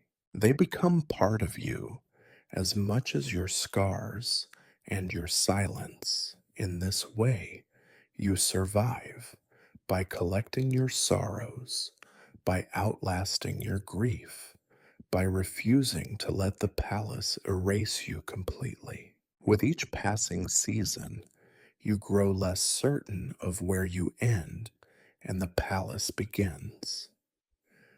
The place is not a building, but a labyrinth of rules, routines, and eyes, always watching, always demanding. You move through it not as a person, but as an echo, a shape glimpsed in the corner of someone else's story. Your world shrinks until it consists of nothing but corridors, chores, and the silence between one order and the next. Loneliness, once a sharp ache, becomes a dull, constant hum. At first, you resist it, reaching out to others for comfort or understanding. But each time you see someone disappear, each time a whispered confidence is punished, you retreat further into yourself. You learn to trust no one completely. Even the small alliances you form for survival feel brittle, subject to shatter with a single careless word or unlucky glance. You become an expert at solitude. You master the art of appearing busy, of staying useful, but never memorable. You speak only when necessary, your voice growing softer, your words fewer. The other servants sense your distance. Some interpret it as pride or coldness, but most understand. They too have built walls to protect themselves. Each of you is alone together, united in your fear and in your silence. At night, you sleep among others, but it is a restless, uneasy sleep. The room is filled with the sounds of coughing, snoring, muffled cries, reminders that everyone here is fighting the same quiet battle. You wake sometimes in the dark, reaching for a hand that is no longer there, or calling out a name you have already forgotten. The dreams, when they come, are shapeless and gray. In them, you are always running, always searching for something just beyond your reach. You notice how your memories begin to fade.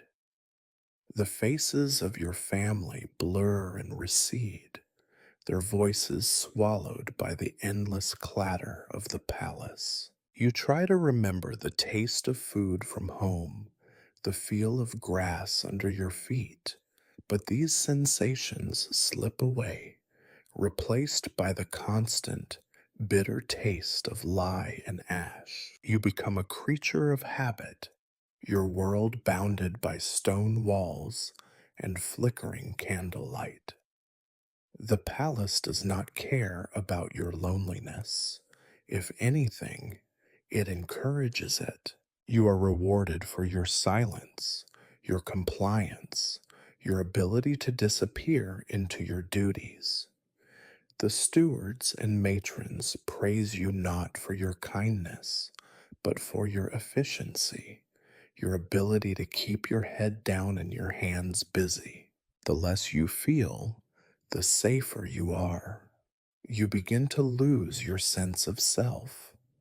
You look at your reflection in the dark glass of a window, and you do not recognize the person staring back. Your face is thinner, your eyes dull. You no longer dream of escape or reunion or love. You dream only of survival, of making it through one more day without attracting attention. You are no longer certain what you would do if you were free. The world outside the palace feels unreal, a story told to children who will never leave these walls. The few moments of connection you find are fleeting and fragile. Sometimes another servant will offer you a piece of bread or a warning about a noble's temper. Sometimes you share a joke in the kitchen late at night, and for a heartbeat, the loneliness eases. But these moments are rare, and you never let yourself hope for more. Hope is a liability here, a way to be hurt again and again. You witness the loneliness of others too. You see it in the eyes of the older eunuchs, the way they avoid meeting anyone's gaze, the way they move silently through their chores. You see it in the set of a maid's shoulders, the way she flinches at every raised voice. You see it in the blank faces of the kitchen boys, who laugh too loudly at cruel jokes, desperate to belong for a moment, even at the expense of someone else. You learn to hide your feelings so well that sometimes you forget you have them. You move through the palace like a shadow, unseen and untouched. Your body becomes a machine, your heart a locked box. You survive not by hope, but by resignation. You tell yourself that this is enough, that survival is victory, that endurance is all that matters. But in quiet moments, the loneliness returns, heavier than ever. It sits on your chest like a stone, pressing the breath from your lungs. You remember the losses you have endured, the friends and family you have left behind. You wonder if anyone remembers you, if your name is ever spoken outside these walls. You wonder if you will leave any mark on the world at all, or if you will vanish as quietly as those who came before you. You have become a stranger not only to others, but to yourself. Your thoughts are not your own. Your feelings are buried too deep to reach. You have learned to want nothing, to expect nothing, to be nothing but a part of the palace. Yet somewhere, far beneath the silence and the fear, a small part of you aches for connection, for meaning, for something beyond this endless, gray existence.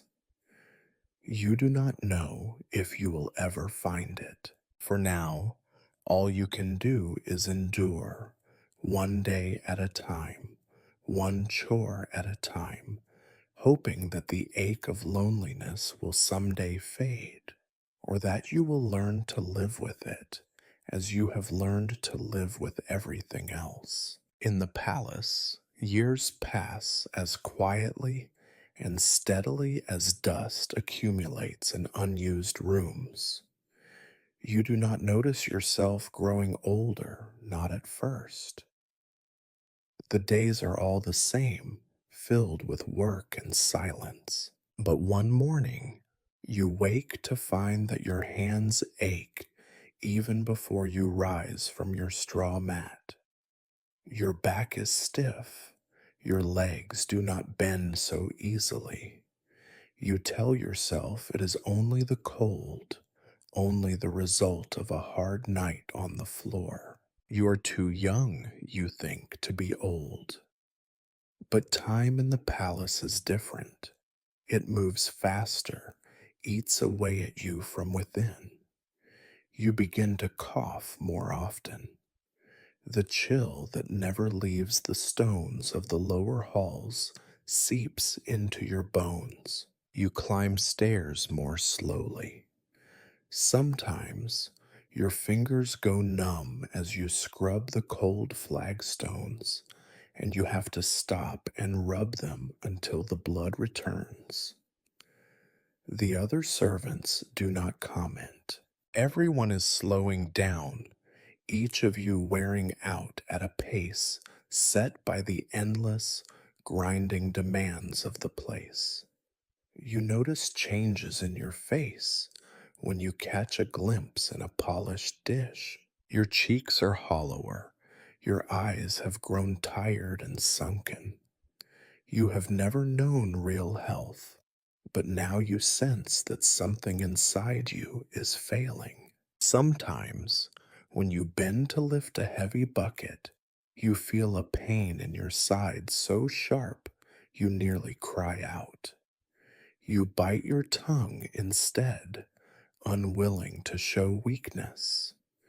In the palace, there is no mercy for the weak. The illnesses come and go, a fever in the spring, a hacking cough in the autumn, aches that never quite leave. You work through them all, because to rest is to be noticed, and to be noticed is to risk losing even this fragile place. Sometimes you see a new boy arrive, his eyes wide with fear. He is younger than you were, smaller, skinnier. You wonder how long he will last before the palace begins to gnaw at his strength. You wonder if he will grow old, or if he will simply disappear, as so many do. The older servants have always seemed ancient to you, but now you realize that many are barely past 30 years of age. In the palace, you are old by 30, worn down by years of cold, hunger, and fear. You see it in the way people walk, the stoop of their backs, the way they huddle close to the fires in winter, their hands shaking as they hold their bowls. You begin to understand that there will be no old age for you, not in the way it exists in stories, not in the gentle decline of a village elder. Here, old age is just another kind of disappearance. You lose your hair early, and your teeth begin to ache. Sometimes your gums bleed when you chew the stale bread that is all you are given. Your skin bruises easily. Cuts take too long to heal. There are days when your chest feels tight, your breath short. The matron gives you a rag soaked in vinegar to sniff, but it does nothing. You see a healer once, a grim-faced man who shrugs and tells you to rest. But there is no rest for a palace eunuch. There is only the next task, the next day. Your mind, too, becomes foggier. You forget things, small things at first, like the name of a steward or the order of a particular chore. Then bigger things. How many years you have been here, the names of friends who are gone, even your own age. Time becomes a blur, a smear of work and sleep, pain and silence. You measure your days by the chores you complete, the aches you carry with you, the thin comfort of surviving one more night. You watch as the palace brings new faces to replace the old. No one marks your birthday or theirs. The only celebrations are for noble births, noble deaths, noble victories in wars you do not understand. For you, there are only the rhythms of survival. The world outside the palace seems to grow further away with every year. You forget the taste of fruit, the color of a field in summer, the sound of a stream. Your dreams are thin and colorless. There are days when you do not leave your bed at all. You are allowed to rest only if you cannot stand. But even then, the matron's eyes are wary, watching for signs of malingering. Some mornings you cannot rise. Your body has finally refused to obey. On those days, you stare at the ceiling, tracing the cracks in the plaster, counting the breaths until nightfall. You wonder if this is how it ends, if you will be carried out one morning like so many others, your name whispered once or twice and then forgotten. You begin to notice that fewer people look at you now. You are not the quick, silent worker you once were. The new boys do not come to you for help. The stewards do not assign you the most difficult tasks. You are fading, becoming part of the furniture, another worn object among many. You do not resent this invisibility. It is a kind of mercy, a relief from the constant attention and suspicion of your youth. You hope, secretly, that you will be allowed to fade away entirely, to leave this world without fuss. Your body, your mind, your very self is being whittled down by the years. But there is a kind of peace in it, too. You are too tired for fear, too old for anger. You find solace in the small routines, washing your face in cold water, folding your blanket, watching the candlelight flicker on the walls. These are the things you have left, and you cling to them as the world slips by outside, untouched and unmourned. You are not alone in your decline. The palace is full of ghosts, living and dead, who once worked, suffered, and vanished here. You are just one more among many, but you are still here, breathing, waiting for whatever comes next, bearing witness to the slow unraveling of a life that was never really yours. There is no moment of clarity, no grand epiphany as your strength fades for good. Instead, the end approaches like everything else in the palace, slowly, quietly, with little regard for drama. You become aware over weeks that you are no longer truly necessary to anyone. The work passes you by. Younger, stronger boys hurry through the halls, carrying trays you used to carry, fetching water you once fetched, whispering secrets you no longer hear. You wake each morning more tired than the night before. Even the simplest tasks leave you winded. Your hands tremble as you try to fold a blanket or wipe a table. Sometimes your legs will not hold you at all, and you are forced to remain in your straw pallet for most of the day. You feel the eyes of others on you, the wary gaze of the matron, the sideways glances from boys who barely know your name. You are a relic, a reminder of how the palace grinds its people into dust. No one is cruel to you. No one is kind either. There is simply indifference. The matron no longer gives you new chores. She does not even scold you for your slowness. She knows you are at the end. You are left to your own devices, eating when you can, sleeping when your body demands it. The routine continues around you as if you are not there. Sometimes you imagine you are already a ghost, haunting the cold stone halls. The palace, as always, is indifferent to the fates of its servants. Life goes on without you. There is a feast to prepare, a noble's child to care for, a dozen new faces to be trained and broken.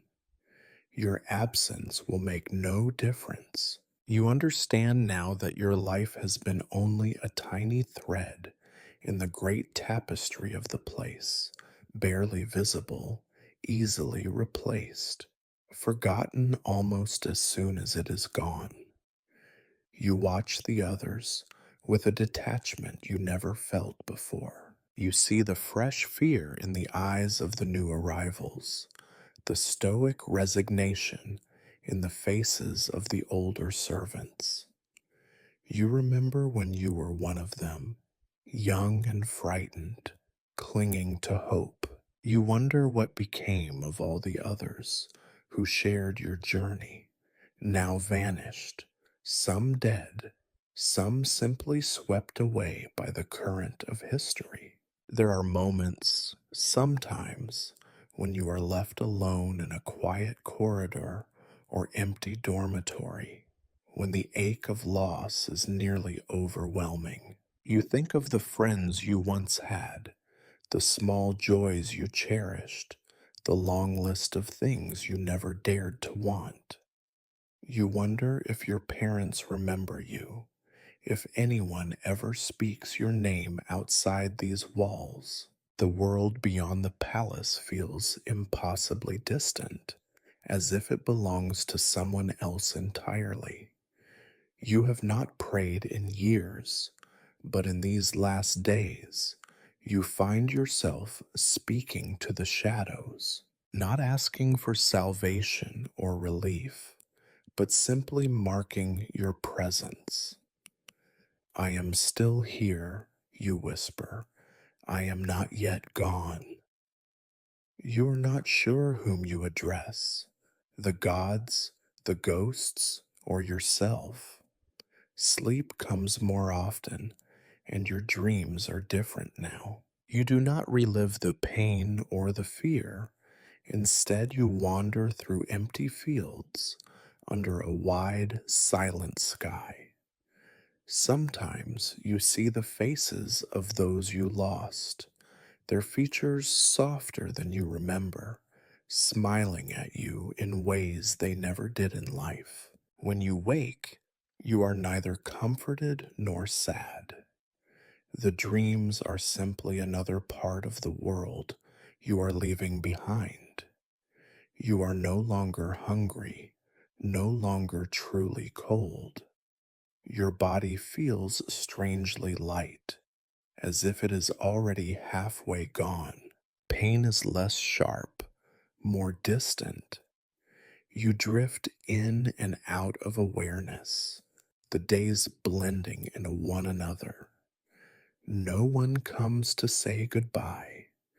No one remembers to ask your name. One evening, as dusk falls and the torches are lit in the great hall, you realize you have not moved in hours. The sounds of the palace, footsteps, laughter, shouting, fade into a gentle murmur. You lie on your straw mat, staring at the cracked ceiling, and feel the weight of your life settle over you like a worn blanket. You do not rage against your fate. There is no energy left for anger or regret. You are only tired and ready for rest. You hope, in some small way, that your passing will be gentle, that you will simply slip away in your sleep, unremarked and unmourned, another quiet loss in a world full of them. Perhaps, when you are gone, someone will find your few possessions and wonder, for a moment, about the life you lived. More likely, you will be swept away and replaced, as so many have been before you. The palace will continue. The lords and ladies will feast. The servants will scurry, and the stones will remember nothing of your passing. But for a little while longer, you linger at the edge, breathing the cold air, listening to the quiet, carrying with you the only thing the palace could never take, your memories, your endurance, your witness to a life almost entirely unseen. It is not a dramatic death, not the kind sung about by minstrels or carved in stone. There are no witnesses, no weeping friends, no final words to echo in the corridors. Your last days slip by like so many before them, in quiet, in shadow, beneath the indifferent gaze of a palace that does not care and never cared. One morning you wake and know, with a clarity you cannot explain, that your time has reached its end. You feel no pain, only a weariness so deep it touches your bones. Your limbs are heavy, your eyes slow to open. You try to sit, but your body refuses. There is no fear. You are past fear. There is simply nothing left but the act of letting go. The dormitory is nearly empty at this hour. The youngest servants have already hurried out, their footsteps fading toward the kitchens, the gardens, the endless work that fills each day. The matron does not look for you. The stewards do not call your name. You are forgotten before you are gone. The straw mat beneath you is thin and damp, but you feel no discomfort. Your body is a distant country now, its needs muted and unimportant. In the hours that follow, you drift in and out of consciousness. You think of many things. The faces of your siblings, so faded you can barely recall them. The sound of your mother's voice, singing in a language you have nearly forgotten. The way the fields looked just before harvest, golden and wild.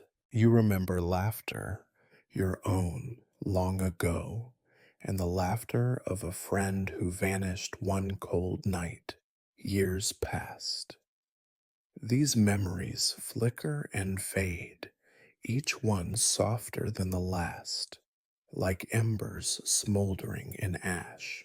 You wonder if anyone will find you before nightfall, or if your passing will be marked only by the growing cold of your body. Perhaps, when the matron makes her rounds, she will notice your stillness and send someone to remove you. Perhaps they will not remember your name. Perhaps no one ever knew it. You are not mourned. You are not even missed. Death comes as quietly as sleep. There is no pain at the end, only a gradual slipping away, a deepening darkness that is not frightening, but calm, like sinking into cool water.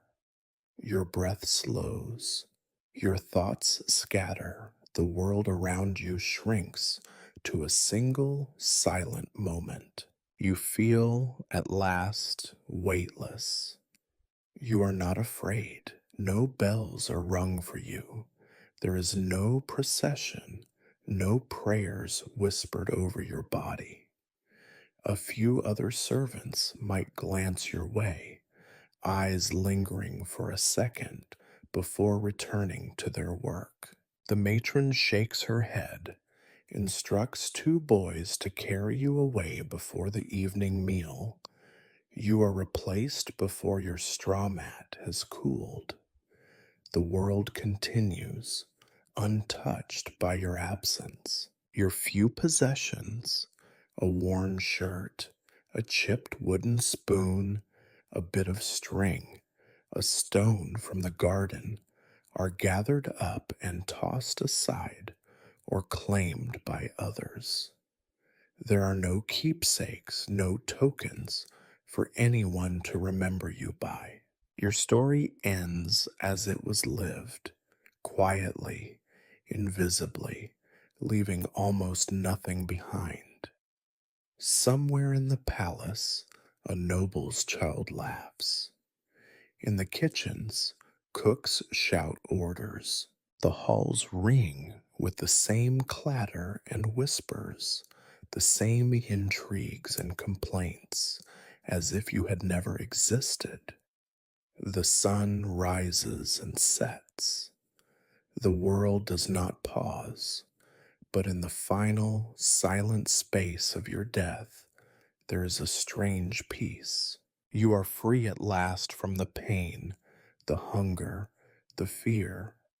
You are no longer a servant, no longer a shadow in someone else's story. You become nothing, and in that nothing, there is a kind of release, an end to all burdens. No one speaks your name after you are gone. No one marks the place where your body is buried or the hour of your passing. Your life becomes part of the great, unwritten history of the palace, one life among thousands, forgotten, erased, lost in the endless tide of suffering and service. The palace remains, stone and silence, indifferent to memory, untouched by grief. The wheels of its machinery turn, grinding on as they always have. You vanish into its shadows, another secret kept by walls that remember nothing. And so you leave the world, not with a cry or a song, but with the same silence in which you lived. When you are gone, nothing changes. The palace endures, as palaces always do. It continues to rise above the city's mud and misery, its stones worn smooth by countless hands and feet, its towers standing silent against wind and rain. Your death is not marked by a single crack in the marble or a single flicker in the candlelight. The machinery of power, of servitude, of pain moves forward, undisturbed by your absence. The rooms you cleaned are cleaned by others now. The blankets you folded are refolded by smaller, newer hands. In the kitchens, another boy takes your place, his face bright with a mixture of hope and fear, not yet knowing what it is to become invisible, to vanish in plain sight. The stewards and matrons forget you so quickly, they are not even aware that they have forgotten. You are not spoken of. You become, almost instantly, a rumor, then less than a rumor, then nothing at all. Outside the palace, the world keeps turning. The villagers rise in the pre-dawn gloom, bend their backs in the same muddy fields where your parents once worked. The children play in the dust, fighting over scraps of bread, never knowing which among them will be stolen by famine, by war, or by the invisible hands of necessity. Priests mutter prayers for the souls of the dead, but few names are remembered beyond the next harvest. Every year, children vanish from their villages and do not return. Every year, mothers stare at empty doorways and pray for news that never comes. Noble lords and ladies age and die. New ones are born, hungry for the same power, the same pleasures, the same cruelties. The old games are played again and again. Alliances forged and broken, feasts thrown in gilded halls, secrets whispered in the dark. Sometimes a king dies, and the city shakes with riot and celebration, but for the people below, servants, peasants, children like you, nothing truly changes. The suffering continues. The system repairs itself. In the shadows of the palace, a new crop of boys arrives. Some are brought in with fanfare, others smuggled in at night to hide the shame. The ritual is repeated year after year. Fear, pain, submission, some survive, most do not. There is no one to record their stories, no one to remember their names. You are all swept together in the same silence, the same erasure. The world does not run out of pain, it only recycles it, passing it from one hand, one body, one generation to the next. Sometimes a servant will pause at a window, look out at the city or the distant fields, and wonder what happened to the boy who slept in the corner bed, or the girl who once smiled despite the cold. The moment passes. There is always more work to be done. The palace rewards those who forget and punishes those who linger. Memory is a luxury for people with softer lives. The city beyond the palace walls grows and changes, but its heart remains the same. Hunger, disease, war, and accident take their toll on everyone not lucky enough to be born behind the thickest walls. The powerful pray for mercy while sharpening their knives. The weak hope for miracles and cling to scraps of faith that do nothing to soften the daily grind. Each new dawn is a repetition of the last, and each generation learns the same bitter lesson. Survival is not guaranteed, nor is it much of a prize. In time, the only thing left of you is the faintest trace, a worn spot on a step, a crack in a window frame, a rumor traded among servants that someone once lived who was quieter, who lasted a little longer, who was maybe kind. But these are not memories, only the shadows of memories, faded before they can leave a mark. The world continues. The palace stands. Somewhere in a distant village, a child is born into cold and hunger, already fated for a life no one will remember.